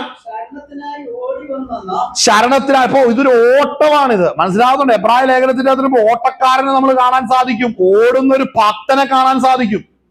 അപ്പോൾ ഒരു ഭക്തൻ ഓടി വരികയാണ്. തന്റെ മുമ്പിൽ വെച്ചിരിക്കുന്ന പ്രത്യാശ ദൈവ രാജ്യം പ്രാപിക്കുവാൻ ഓടി വരികയാണ്. ഇത് വെച്ചത് ആരാണ്? പിതാവ് തന്നെയാണ്. ഞാൻ മക്കളാണോ എന്ന് അറിയണമെന്നുണ്ടെങ്കിൽ എനിക്കൊരു പിതാവ് സ്വർഗത്തിലുണ്ട്. ആ പിതാവ് ആത്മീക നന്മകൾ മുമ്പിൽ വെച്ചിട്ടാണ് മക്കൾ അത് പ്രാപിക്കുവാൻ തക്കവണ്ണം അവരെ സ്തോത്രം പാദങ്ങളെ വെപ്പിക്കുന്നത്. കുഞ്ഞു പിള്ളാരെ കൈ പിടിപ്പിച്ചിട്ട് നമ്മൾ നടത്തിക്കുന്ന ഓർക്കുന്നുണ്ടോ? ചെറുതായിട്ട് 2, 3, 4 സ്റ്റെപ്പ് എടുത്ത് വെച്ചിട്ട് പിന്നെ തോളയിലേക്ക് എടുക്കും. പക്ഷേ 30 വയസ്സായിട്ടും അങ്ങനെ 2, 3 സ്റ്റെപ്പ് വെച്ചിട്ട് തോളയിലേക്ക് ആരെങ്കിലും കയറ്റി വെക്കാറുണ്ടോ? പ്രായത്തിന് വ്യത്യാസം വരുമ്പോ തന്നെ കുഞ്ഞ് ഓടും, ചാടും, എല്ലാ കാര്യം. ഇതുപോലെ ആത്മീകമായ വളർച്ചയുണ്ട്. ചിലർ ഇന്ന് നിലം പോലും തൊടാതിരിക്കുകയാണ്. മനസ്സിലാക്കണേ, ചിലരുണ്ടല്ലോ ഈ പാപം ഉപേക്ഷിക്കാതെ മറ്റു കൂടെ നടക്കുന്നവരുടെ മുമ്പിൽ താൻ ഭക്തനാണെന്ന് കാണിച്ചിട്ട് എല്ലാ പാപവും ചെയ്തുകൊണ്ട് നടക്കുന്നവർ ശരിക്കും അവരവരെ തന്നെ ചതിക്കുക ചെയ്തുകൊണ്ടിരിക്കുന്നത്. അവർക്ക് മനസ്സിലാകുന്നില്ല അത്. വായിച്ചേ. ശരണത്തിനായി ഓടി വന്ന നാം മാറിപ്പോകാത്തതും ദൈവത്തിന് പോസ്റ്റ് പറയുവാൻ കഴിയാത്തതുമായ രണ്ട് കാര്യങ്ങളാൽ ശക്തിയുള്ള പ്രബോധനം പ്രാപിക്കുവാൻ ഇടവരുന്നു. ഇത് ഇടയ്ക്കൊക്കെ വായിക്കണം. നമ്മൾ വായിക്കുമ്പോൾ തന്നെ അറിയാം അതിൻ്റെ അകത്ത് അർത്ഥം ഗ്രഹിച്ച വായനയും മനസ്സിലാകാത്ത വായനയും നമുക്ക് മനസ്സിലാകും. ഇപ്പൊ ഞാൻ വായിക്കാം. ഇത് കണ്ടത്, അങ്ങനെ നമ്മുടെ മുമ്പിൽ വെച്ചിട്ടുള്ള പ്രത്യാശ പിടിച്ചുകൊള്ളുവാൻ ശരണത്തിനായി സ്തോത്രം. അവിടെ വായിക്കുന്ന എന്താണ്? ശരണത്തിനായി ഓടി വന്ന നാം മാറിപ്പോകാത്തതും ദൈവത്തിന് പോഷ്കു പറയുവാൻ കഴിയാത്തതുമായ രണ്ട് കാര്യങ്ങൾ. മനസ്സിലാകുന്നുണ്ടോ? അവിടെ ശ്രദ്ധിക്കണം. നാം ഓടി വന്നതും അതുപോലെ നമ്മൾ പ്രാപിച്ചതുമായ കാര്യങ്ങൾ, അല്ലേ? അപ്പൊ കർത്താവിന് പോഷ്കു പറയാൻ കഴിയാത്ത രണ്ട് കാര്യങ്ങൾ എന്തൊക്കെയാണ് അവിടെ വായിക്കുന്നത്? അത് എന്താണ്? ആ പ്രബോധനം 2 കാര്യങ്ങളാൽ ശക്തിയുള്ള പ്രബോധനം പ്രാപിക്കാൻ ഇടവരുന്നു. ഇനി എന്താണെന്നാ പറയുന്നത്? ആ പ്രത്യാശ, അതായത് ഈ പറയപ്പെട്ട ഗ്രന്ഥകർത്താവാകുന്ന പൗലോസ് ഈ വിഷയം പറയുമ്പോൾ പറയുന്ന കാര്യം, ആ പ്രത്യാശ നമുക്ക് ആത്മാവിന്റെ ഒരു എന്താണ്? ഈ നങ്കൂരം എന്താണ്? വെള്ളത്തിന്റെ അടിയിലേക്ക് ഇറങ്ങിപ്പോകുന്ന നങ്കൂരം ആരും കണ്ണുകൊണ്ട് കാണുന്നില്ല. എന്നാൽ അത് കടലിന്റെ അടിത്തട്ടിൽ പോയി ഈ വലിയ കപ്പലിനെ പിടിച്ചു നിർത്തുന്നത് പോലെ ആത്മാവിനെ പ്രാപിച്ച ഒരുവനെ സംബന്ധിച്ച് അവൻ കർത്താവിന്റെ വരവിങ്കൽ രൂപാന്തരം പ്രാപിച്ച് അവൻ ദൈവസന്നിധിയിലേക്ക് എടുക്കപ്പെടുമെന്ന് പറഞ്ഞാൽ ആത്മാവ് പോകുന്ന വഴി എനിക്കറിയാത്തതുപോലെ, കപ്പലിന് ഒരിക്കലും കടലിന്റെ അടിത്തട്ടിലെ ഭൂമിയുമായിട്ട് ബന്ധമില്ലാതിരിക്കുന്നത് പോലെ, അതിലെ കടലിന്റെ അടിത്തട്ടിലേക്ക് ചെല്ലുന്ന നങ്കൂരം അതിന്റെ അടിത്തട്ടിൽ ഉറയ്ക്കുന്നത് പോലെ ആത്മാവിനെ പ്രാപിച്ചവൻ ആത്മാവിന്റെ ഉടയവനാകുന്ന കർത്താവിന്റെ അടുക്കിലേക്ക് തെരഞ്ഞെടുക്കപ്പെട്ട അഭിഷിക്തന്മാരെ മടക്കി അവിടെ എത്തിക്കും. മനസ്സിലാകുന്നുണ്ടോ? ഈ പ്രത്യാശ ഇവിടെ അപ്പോസ്തലൻ ഇവിടെ പറയുമ്പോൾ അവിടെ പറയുന്ന ഒരു കാര്യം എന്താണെന്നറിയാം. അവിടേക്ക് യേശു മൽക്കീസേദക്കിന്റെ ക്രമപ്രകാരം എന്നേക്കും മഹാപുരോഹിതനായി മുൻകൂട്ടി നമുക്ക് വേണ്ടി പ്രവേശിച്ചിരിക്കുന്നു. അപ്പോൾ എവിടേക്കാണ് ഇത് പ്രവേശിക്കുന്നത്? സ്വർഗത്തിലേക്കാണ് ഇത് പ്രവേശിക്കുന്നത്. കണ്ടോ, അവിടേക്ക് യേശു മൽക്കീസേദക്കിന്റെ ക്രമപ്രകാരം. അതിന്റെ 19-ാം വാക്യം ഒന്നുകൂടെ വായിക്കുക. ആ പ്രത്യാശ നമുക്ക് ആത്മാവിന്റെ ഒരു നങ്കൂരം തന്നെ, അത് നിശ്ചയവും സ്ഥിരവും തിരശീലയ്ക്കകത്തേക്ക്. ഇവിടെ ശ്രദ്ധിക്കണം, അത് നിശ്ചയമാണ്, അത് സ്ഥിരമാണ്. തിരശീലയ്ക്ക് എവിടെയാ തിരശീല? തിരശീല എവിടെയാ? അഭിഷേകം പ്രാപിച്ചവർ ഇപ്പൊ ചാടി പറയും, അഭിഷേകം ഇല്ലാത്തവൻ തപ്പിക്കൊണ്ടിരിക്കും. അഭിഷേകം ഉള്ളവൻ അറിയാം ഈ തിരശീല എവിടെയാന്ന്. സ്തോത്രം. എവിടെയാണ് ഈ തിരശീല? ഇത് സ്വർഗത്തിലാണ്. ആമേൻ, ഹല്ലേലൂയ. തിരശീലയ്ക്കകത്തേക്കാണ് കർത്താവായ യേശു ക്രിസ്തു തന്റെ വിശുദ്ധ രക്തവുമായി ഒരിക്കലായി പ്രവേശിച്ച് എന്നേക്കുമുള്ള പ്രവേശനം സാധിപ്പിച്ചത്. മനസ്സിലാകുന്നുണ്ടോ? ഹല്ലേലൂയ. അപ്പോൾ ആ തിരശീലയ്ക്കകത്തേക്ക് കർത്താവ് പ്രവേശിച്ചെങ്കിൽ അഭിഷേകം പ്രാപിച്ചതും ദൈവത്താൽ തെരഞ്ഞെടുക്കപ്പെട്ടവര് ആ നിത്യ സൗഭാഗ്യത്തിലേക്ക് പ്രവേശിക്കാൻ പോകുകയാ. ഇതാണ് നമുക്ക് വെച്ചിരിക്കുന്ന പ്രത്യാശ എന്ന് പറയുന്നത്. നിങ്ങൾക്ക് ഈ പ്രത്യാശ ഉണ്ടോ? ഉണ്ടെന്ന് നിങ്ങൾ എന്നോട് പറഞ്ഞിട്ട് ഒരു കാര്യമില്ല. പ്രത്യാശ ഉള്ളവർ ആത്മാവിൽ സന്തോഷിക്കും. ഞാനൊരു കാര്യം പറയാം, കാഹളം ധ്വനിക്കും കേട്ടോ. കാഹളം ധ്വനിക്കുമ്പോൾ അറിയാം ഒറിജിനലും ഡ്യൂപ്ലിക്കേറ്റും വെളിപ്പെടുന്നത്. എവിടെയാണ്, ആരാണ് കർത്താവിന് വേണ്ടി നിന്നത്, അവൻ എടുക്കപ്പെടും. കർത്താവിന് വേണ്ടി പ്രത്യാശിച്ചിരിക്കുന്നവൻ ദൈവ സന്നിധിയിലേക്ക് എടുക്കപ്പെടും. അപ്പോൾ അഭിഷേകം ഒരു നിസാര വിഷയമല്ല. ഇനി ഞാനൊരു കാര്യം പറയാം. നമ്മൾ എടുത്ത വാക്യത്തിന്റെ അകത്ത് എടുക്കാൻ ഞാനൊരു ഭാഗം പറഞ്ഞായിരുന്നു. അതെന്താണെന്നറിയാം, ഇതിന്റെ അകത്ത് മറ്റു ചിലരുണ്ട് ഈ അഭിഷേകം ഇല്ലാതെ ജീവിക്കുന്ന മറ്റുള്ള. അവര് കൊരിന്ത് സഭയെ നോക്കി കാണാം. അതിന്റെ കൊരിന്ത്യർക്കെഴുതിയ 2-ാം ലേഖനം 10-ാം അധ്യായം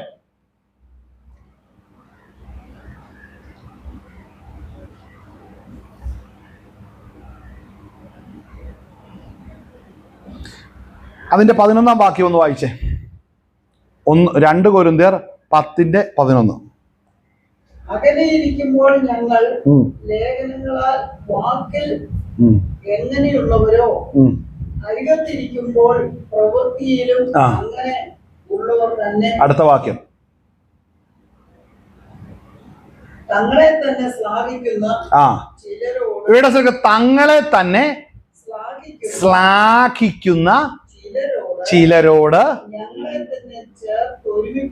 കണ്ടോ, ഇവരുടെ പ്രശ്നം എന്നാന്നറിയോ? ഇവർക്ക് പൗലോസ് നടന്നതുപോലെ നടക്കണം. പൗലോസ് ഷേവ് ചെയ്യുന്ന ദിവസം ഇവരും ഷേവ് ചെയ്യും. പൗലോസ് വെള്ളയിടുന്ന ദിവസം ഇവരും വെള്ളയിടും. പൗലോസ് ഹല്ലേലൂയ സ്തോത്രം പിന്നെ എന്നാ ചെയ്യുന്ന സ്തോത്രം എന്തെങ്കിലും കാര്യങ്ങൾ പ്രാർത്ഥിക്കുന്ന അതുപോലെ ഇവരും പ്രാർത്ഥിക്കും. അവരെങ്ങനെ ആശീർവാദം പറയുന്നു ഇവരും അതുപോലെ ആശീർവാദം പറയും. ഇങ്ങനെയുള്ളവര് എവിടെ ചെന്ന് എത്തും? ഇങ്ങനെയുള്ളവരുണ്ടോ? കൊരിന്ത് സഭയിലുണ്ടായിരുന്നു. ഇതൊക്കെ എന്താ പ്രശ്നം അറിയോ? തങ്ങളെ തന്നെ, ആ വാക്യം ഒന്നുകൂടെ വായിച്ചേ. അതായത് പൗലോസിനെ പോലെ തന്നെ, പൗലോസിനെ ശ്ലാഘിക്കുന്നവരെ പോലെ തന്നെ ചിലരോട് കണ്ട ചേർത്ത് കണ്ടോ ഒരുമിപ്പിക്കുവാൻ.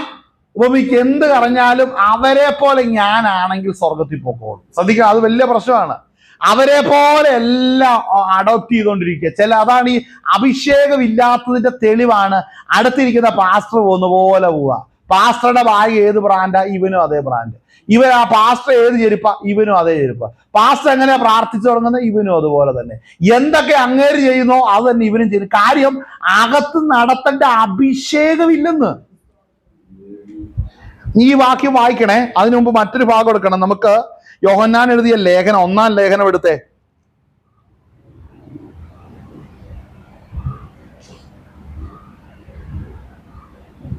അതിന്റെ 27-ാം വാക്യം ഒന്ന് വായിച്ചേ.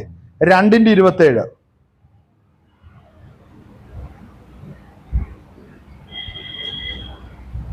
നിങ്ങളെ തെറ്റിക്കുന്നവരെ എഴുതിയിരിക്കുന്നു. ശ്രദ്ധിക്കണം, കർത്താവിനാൽ പ്രാപിച്ച അഭിഷേകം നിങ്ങളിൽ വസിക്കുന്നു. നിങ്ങളെ ഉപദേശിക്കുവാൻ ആവശ്യമില്ല. അപ്പൊ ഈ അഭിഷേകം ഉള്ളവൻ ആരുടെയും പ്രസംഗം കേട്ടില്ലേലും അഭിഷേകം അവനെ ഉപദേശിച്ചോണ്ടിരിക്കൂന്ന്. മനസ്സിലായോ? മനസ്സിലായി? ഈ വിളി എന്ന് പറഞ്ഞാൽ നിസ്സാര കാര്യമല്ല. വിളിച്ചത് ദൈവം. അവന് നമ്മളെ ഉപേക്ഷിക്കാൻ, വിളിക്കപ്പെട്ടവരെ ഉപേക്ഷിക്കാൻ കർത്താവിന് കഴിയത്തില്ല. ഈ സഭയ്ക്കകത്ത് നമ്മളെ എന്ന് പറയുമ്പോ സ്തോത്രം ഒരു വലിയ അപകടം എന്നാ, ഈ വിളിയില്ലാത്തവനും അതിൻ്റെ അകത്ത് കൂടെ സ്തോത്രം പറഞ്ഞ് ഇതിൻ്റെ അകത്ത് ഒഴുക്ക ഈ ചക്ക പോകുന്നത് പോലെ പോകും. അവനെ കുറിച്ച് ചിന്തിക്കാനോ അവന്റെ കുറവ് പരിഹരിക്കാനോ അവൻ ഈ പറയപ്പെട്ട കൃപയിലേക്ക് വരാതെയാണ് ഇതിന്റെ പുറകെ നിൽക്കുന്നതെന്നുള്ളത് അവന് മനസ്സിലാകത്തില്ല. വായിച്ച വാക്യം. അവനാൽ പ്രാപിച്ച അഭിഷേകം നിങ്ങളിൽ വസിക്കുന്നു. ആരും നിങ്ങളെ ഉപദേശിക്കുവാൻ ആവശ്യമില്ല. നിങ്ങളിൽ വസിക്കുന്നു, ആരും നിങ്ങളെ ഉപദേശിക്കുവാൻ ആവശ്യമില്ല. അപ്പൊ ഞാൻ ചോദിക്കട്ടെ, ഉപദേശിച്ച് എപ്പോഴും പുറകെ നടന്ന് ഇത് ചെയ്യ്, അത് ചെയ്യ്, അങ്ങനെ പോ, ഇങ്ങനെ പോന്നും പറഞ്ഞ് എന്നും കറക്ഷന് വേണ്ടി നടക്കുക. എന്ത് തെറ്റ് ചെയ്തിട്ട് മുഖത്തേക്ക് നോക്കി ഞാൻ ഇനി എന്നാ ചെയ്യണ്ട ശരിയായിട്ട്, അങ്ങനെ ഉള്ളവർ നരകത്തിൽ ചെല്ലും. കാര്യം അവരുടെ ആയുസ്സിൽ അവർ സുബോധത്തിന്റെ ആത്മാവിന് കീഴ്പ്പെട്ടിട്ടില്ല. മനസ്സിലായോ? ഉപദേശത്തിലേക്ക് അവർ വന്നിട്ടില്ല. അങ്ങനെയല്ലേ വചനം പറയുന്നേ? അല്ലേ? അവിടെ വായിക്കുന്നതൊന്ന് വായിച്ചേ. സ്തോത്രം. അവനാൽ പ്രാപിച്ച അഭിഷേകം നിങ്ങളിൽ വസിക്കുന്നു, ആരും നിങ്ങളെ ഉപദേശിക്കുവാൻ ആവശ്യമില്ല. അടുത്തത്, അവന്റെ അഭിഷേകം തന്നെ കണ്ടോ സകലതും ഉപദേശിച്ചു തരും. കണ്ടോ, അത് പോഷ്കല്ല, സത്യം തന്നെ ആയിരിക്കാലും ഉപദേശിച്ചതുപോലെ കണ്ടോ. അപ്പോൾ കർത്താവിൽ വസിക്കുക എന്ന് പറഞ്ഞാൽ അഭിഷേകം ഉള്ളവന് മാത്രമാ ദൈവത്തിൽ വസിക്കാൻ കഴിയത്തുള്ളൂ. അല്ലാത്തവർക്ക് കേട്ടോണ്ടിരിക്കാം. അഭിഷേകമുള്ള വ്യക്തിക്ക് മാത്രമേ ദൈവത്തിൽ വസിക്കാൻ കഴിയത്തുള്ളൂ. ഹൃദയങ്ങളിൽ പകരപ്പെട്ട അഭിഷേകം നമ്മളെ ഉപദേശിച്ചുകൊണ്ടിരിക്കും, നമുക്ക് വേണ്ട നിർദ്ദേശങ്ങൾ നൽകിക്കൊണ്ടിരിക്കും. അങ്ങനെ ദൈവവുമായിട്ടുള്ള ബന്ധത്തിൽ പോകുന്ന വ്യക്തിക്ക് മാത്രമേ ദൈവവുമായിട്ട് ബന്ധമുള്ളൂ. മറ്റുള്ളവരെല്ലാം കേട്ടോണ്ടിരിപ്പുണ്ട്. ആർക്കും വ്യക്തിപരമായ ജീവിതത്തിൽ അനുഭവമില്ല. മനസ്സിലായോ? അതുകൊണ്ടാ കൊരിന്ത്യർ ലേഖനത്തിന് നമ്മളെ വായിച്ച വാക്കിന് വായിച്ചേ. നമ്മൾ വായിച്ച വാക്യം 2 കൊരിന്ത്യർ 10-ാം അധ്യായം 12-ാം വാക്യം.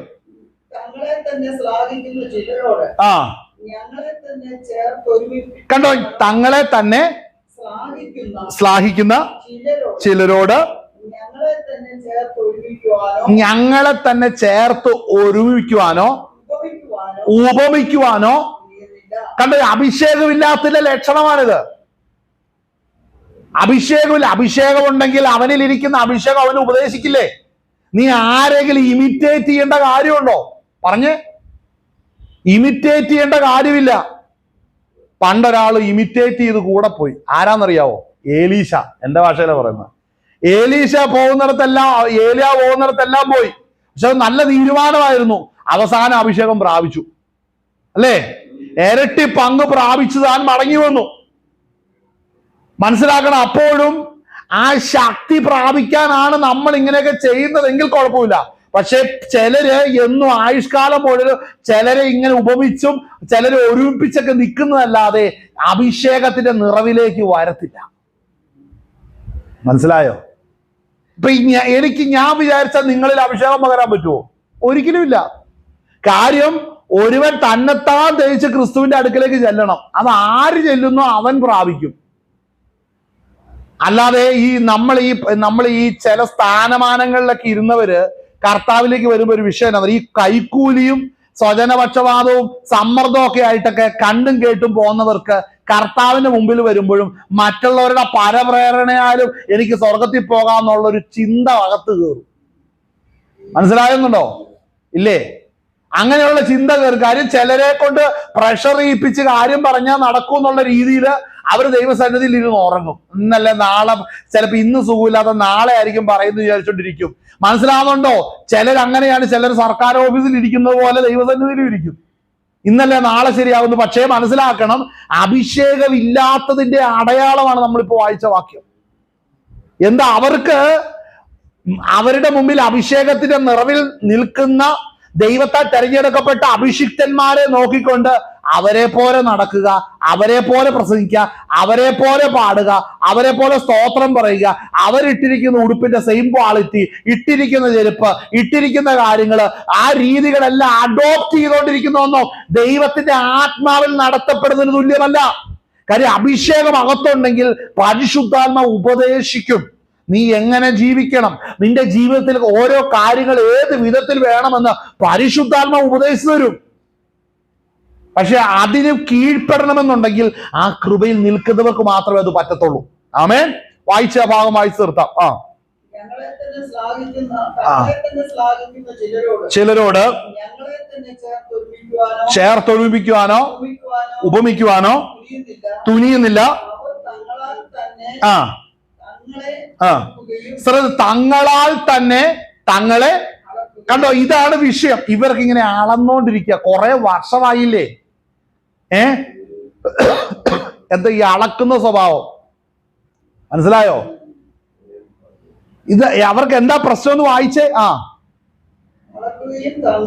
ഞാനൊരു കാര്യം പറയാൻ കേട്ടി, ഈ അളക്ക് ഈ കൊരിന്തിലെ ഈ വിശ്വാസികളെ പോലുള്ളവര് ഇന്ന് സഭയ്ക്കകത്തിരുന്ന് അവര് കാര്യം ഗ്രഹിക്കാതെ ഏതെങ്കിലും അഭിഷേകം പ്രാപിച്ച വ്യക്തികളുടെ പുറകെ സുഖമെന്ന് വെച്ച് പോയിക്കൊണ്ടിരുന്നാലും ഞാനൊരു കാര്യം പറയാം, അവരെ വിട്ടുപിരിയേണ്ട ഒരു സമയമുണ്ട് ഭൂമിയിൽ തന്നെ. ഏലീശ വിചാരിച്ച് ഞാൻ എന്നും ഏലിയാവിന്റെ കൂടെ ഇങ്ങനെ മറഞ്ഞും പുകയുമായിട്ടൊക്കെ പുറകെ ഇങ്ങനെ വഞ്ചിക്ക് തൂക്കി നടക്കാം, എവിടെയെങ്കിലും വിഷയം ഉണ്ടെങ്കിൽ യജമാനനാകുന്ന ഏലിയാവ് കാര്യം ഡീൽ ചെയ്തോളെന്ന് വിചാരിച്ചു. പക്ഷെ മനസ്സിലാക്കണം, ഏതൊരു വിഷയത്തിലും ഒരു യോർദാൻ ഉണ്ടെന്ന് മറന്നുപോകരുത്. മനസ്സിലാവുന്നൊരു യോർദാനുണ്ട്. അത് ഇന്നല്ലെങ്കിൽ നാളെ യോർദാൻ വെളിപ്പെടും. കാര്യം നീ ആരാന്ന് വെളിപ്പെടണം, നീ ആരോടുകൂടി ഇരുന്നെന്നും വെളിപ്പെടണം, നീ ആരുടെ പിന്നാലെ നടന്ന അവൻ ആരാന്നും വെളിപ്പെടണം. നീ ദൈവത്തിലേക്ക് വരാതെ ഇതുപോലെ തങ്ങളാൽ തന്നെ തങ്ങളെ അളക്കുകയും ഉപമിക്കുകയൊക്കെ ചെയ്തിട്ട് തങ്ങളെ തന്നെ ഇവിടെ വായിച്ച വാക്ക് തന്നെ അതെ ഞങ്ങളോ അവിടെ വായിക്കുന്നത്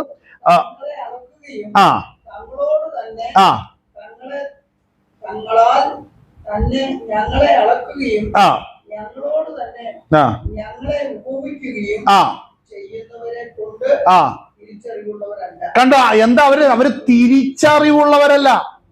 അപ്പൊ തിരിച്ചറിവില്ലാതെയും എവിടെ പോകാം, സഭയ്ക്കകത്ത് പോകാം, ദൈവാസന്മാരുടെ കൂടെ പോകാം, ഏതിന്റെ പുറകെ നിൽക്കാം, അവർക്ക് തിരിച്ചറിവ് വേണ്ട. അവരെപ്പോഴും കൊച്ചു കുഞ്ഞുങ്ങൾ ചോദിക്കുന്ന പോലെ ചോദിച്ചോണ്ടിരിക്കും.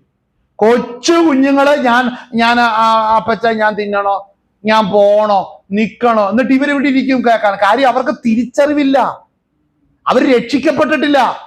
മനസ്സിലായി? രക്ഷിക്കപ്പെട്ടിട്ടില്ല. അവർക്ക് ഏറ്റവും രസം, അവർക്ക് ഇതിനെക്കുറിച്ച് ഒരു പേടി പോലും ഇല്ലെന്നുള്ളതാണ്. അവർ ഈ അവസ്ഥയിൽ സന്തോഷിച്ചു, സുഖമായിട്ടായിരിക്കുന്നു. ഇതിൽ ഒരു സുഖം കണ്ടെത്തി കഴിഞ്ഞു. ഇനി ഇതിൽ നിന്ന് ഇളകുകയോ മാറുകയോ ചെയ്യാതെ മുമ്പോട്ട് പോകുന്നു. ഇതാണ് കൊരിന്ത്യരുടെ ഒരു പ്രശ്നം. അപ്പോൾ ഞാനൊരു കാര്യം പറയാം, ഉയരത്തിലെ ശക്തി പ്രാപിച്ചില്ലെങ്കിൽ വരുന്ന പ്രശ്നങ്ങൾ ശ്രദ്ധിച്ചോ. കൊരിന്തിന്റെ അകത്തെ പ്രശ്നം ശ്രദ്ധിക്കണേ. ഈ ഏറ്റവും പ്രശ്നം ഉണ്ടാക്കുന്ന ആരാന്നറിയാവോ? ഈ പറയുന്ന ടീംസാ സഭയ്ക്കകത്ത് പ്രശ്നം ഉണ്ടാക്കുന്നത്. കാര്യം ഇവർക്ക് തിരിച്ചറിവില്ലാത്തത് കൊണ്ട്, ദൈവത്തെ അനുഭവിക്കാത്തത് കൊണ്ട്, വീണ്ടും ജനിക്കാത്തത് കൊണ്ട് ഇവരുടെ കൺമുമ്പിൽ കാണുന്നതെല്ലാം പ്രശ്നമായിട്ടാണ് ഇവർ കാണുന്നത്. സന്തോഷിക്കുമ്പോ അങ്ങ് നിന്ന് സന്തോഷിക്കും, പ്രശ്നം ഉണ്ടാക്കുമ്പോ നിന്ന് വഴക്കുണ്ടാക്കും. കാര്യം ഇവർക്ക് തിരിച്ചറിവില്ല. വായിച്ചേ. ശ്രദ്ധിക്കണം, ഞങ്ങളോ അളവില്ലാതെ വണ്ണമല്ല എത്തുമാറ്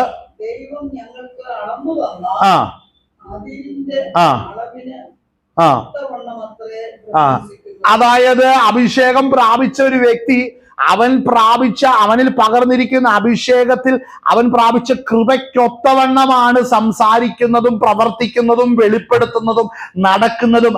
അവൻ ക്രിസ്തു സാക്ഷിയായിട്ടാണ് നിൽക്കുന്നത്. മനസ്സിലാവുന്നത്? അഭിഷേകം പ്രാപിച്ച വ്യക്തി അവന്റെ ഏത് കാര്യത്തിലും കർത്താവിന്റെ സാക്ഷ്യത്തിലാണ് ജീവിക്കുന്നത്. പക്ഷെ മറ്റേ കൂട്ടർ അങ്ങനെയല്ല. അവർക്ക് ഇതൊന്നും അറിയത്തില്ല. ഇവര് ചെയ്യുന്നത് പോലെ പുറകെ നടന്ന് ചെയ്തുകൊണ്ടിരിക്കുകയാണ്. അവര് തിരിച്ചറിവില്ലാത്തത് കൊണ്ട് അവർക്ക് അറിയത്തില്ല രക്ഷയുടെ അനുഭവം എന്നാന്ന്.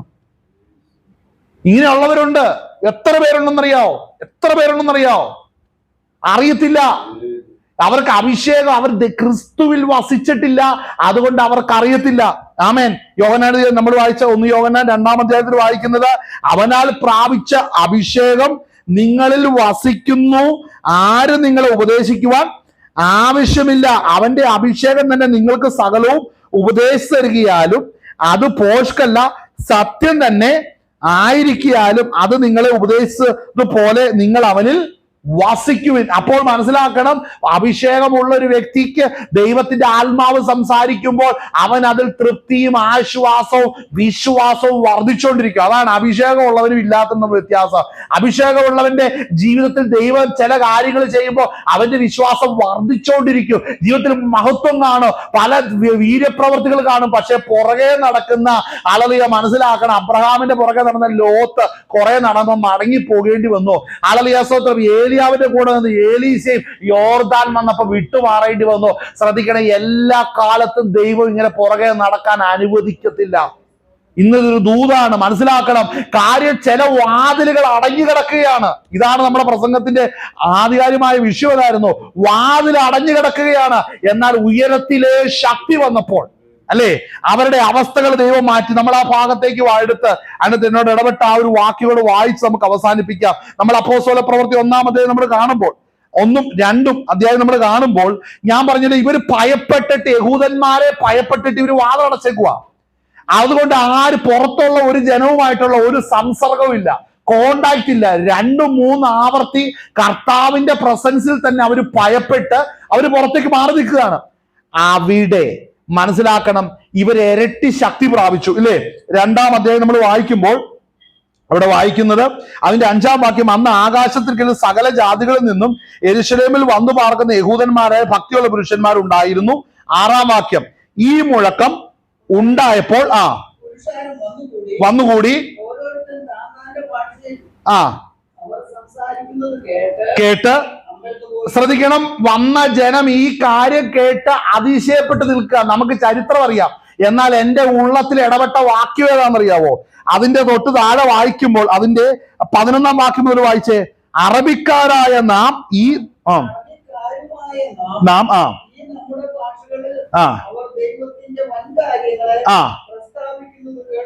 കേൾക്ക. അപ്പൊ അവിടെ നിൽക്കുന്നവരെല്ലാം അത് കണ്ട് അതിശയപ്പെട്ട് കിടക്കുകയാണ്. അടുത്ത വാക്യം എന്താ വായിക്കുന്നേ? എങ്ങനെ വായിച്ച? എല്ലാവരും നിക്ക്. അവിടെ വായിക്കുന്നു, എല്ലാരും ഭ്രമിച്ചു. ശ്രദ്ധിച്ചോ, നിങ്ങളുടെ കണ്ണവിടെ ഒന്ന് ഉടക്കിയോ? മനസ്സിലാക്കണം, ഇവരുടെ വീടിന്റെ അവർക്ക് ഇരുന്ന മാളിക മുറിയുടെ വാതിൽ അടച്ചു ഭയപ്പെട്ടിരുന്ന ഇടത്ത് ഉയരത്തിലെ ശക്തി വെളിപ്പെട്ടപ്പോൾ പുറത്തുള്ളവർക്ക് ഭയം വെളിപ്പെട്ടു. അകത്തുള്ളവർ കൃപ പ്രാപിച്ചപ്പോൾ പുറത്തേക്ക് ആ ഭയം പോയി. മനസ്സിലായോ? അകത്ത് മുഴക്കം വെളിപ്പെട്ടപ്പോൾ ഭയം പുറത്തു വെളിപ്പെടും. ഇതാണ് ദൈവത്തിന്റെ പ്രവൃത്തി എന്ന് പറയുന്നത്.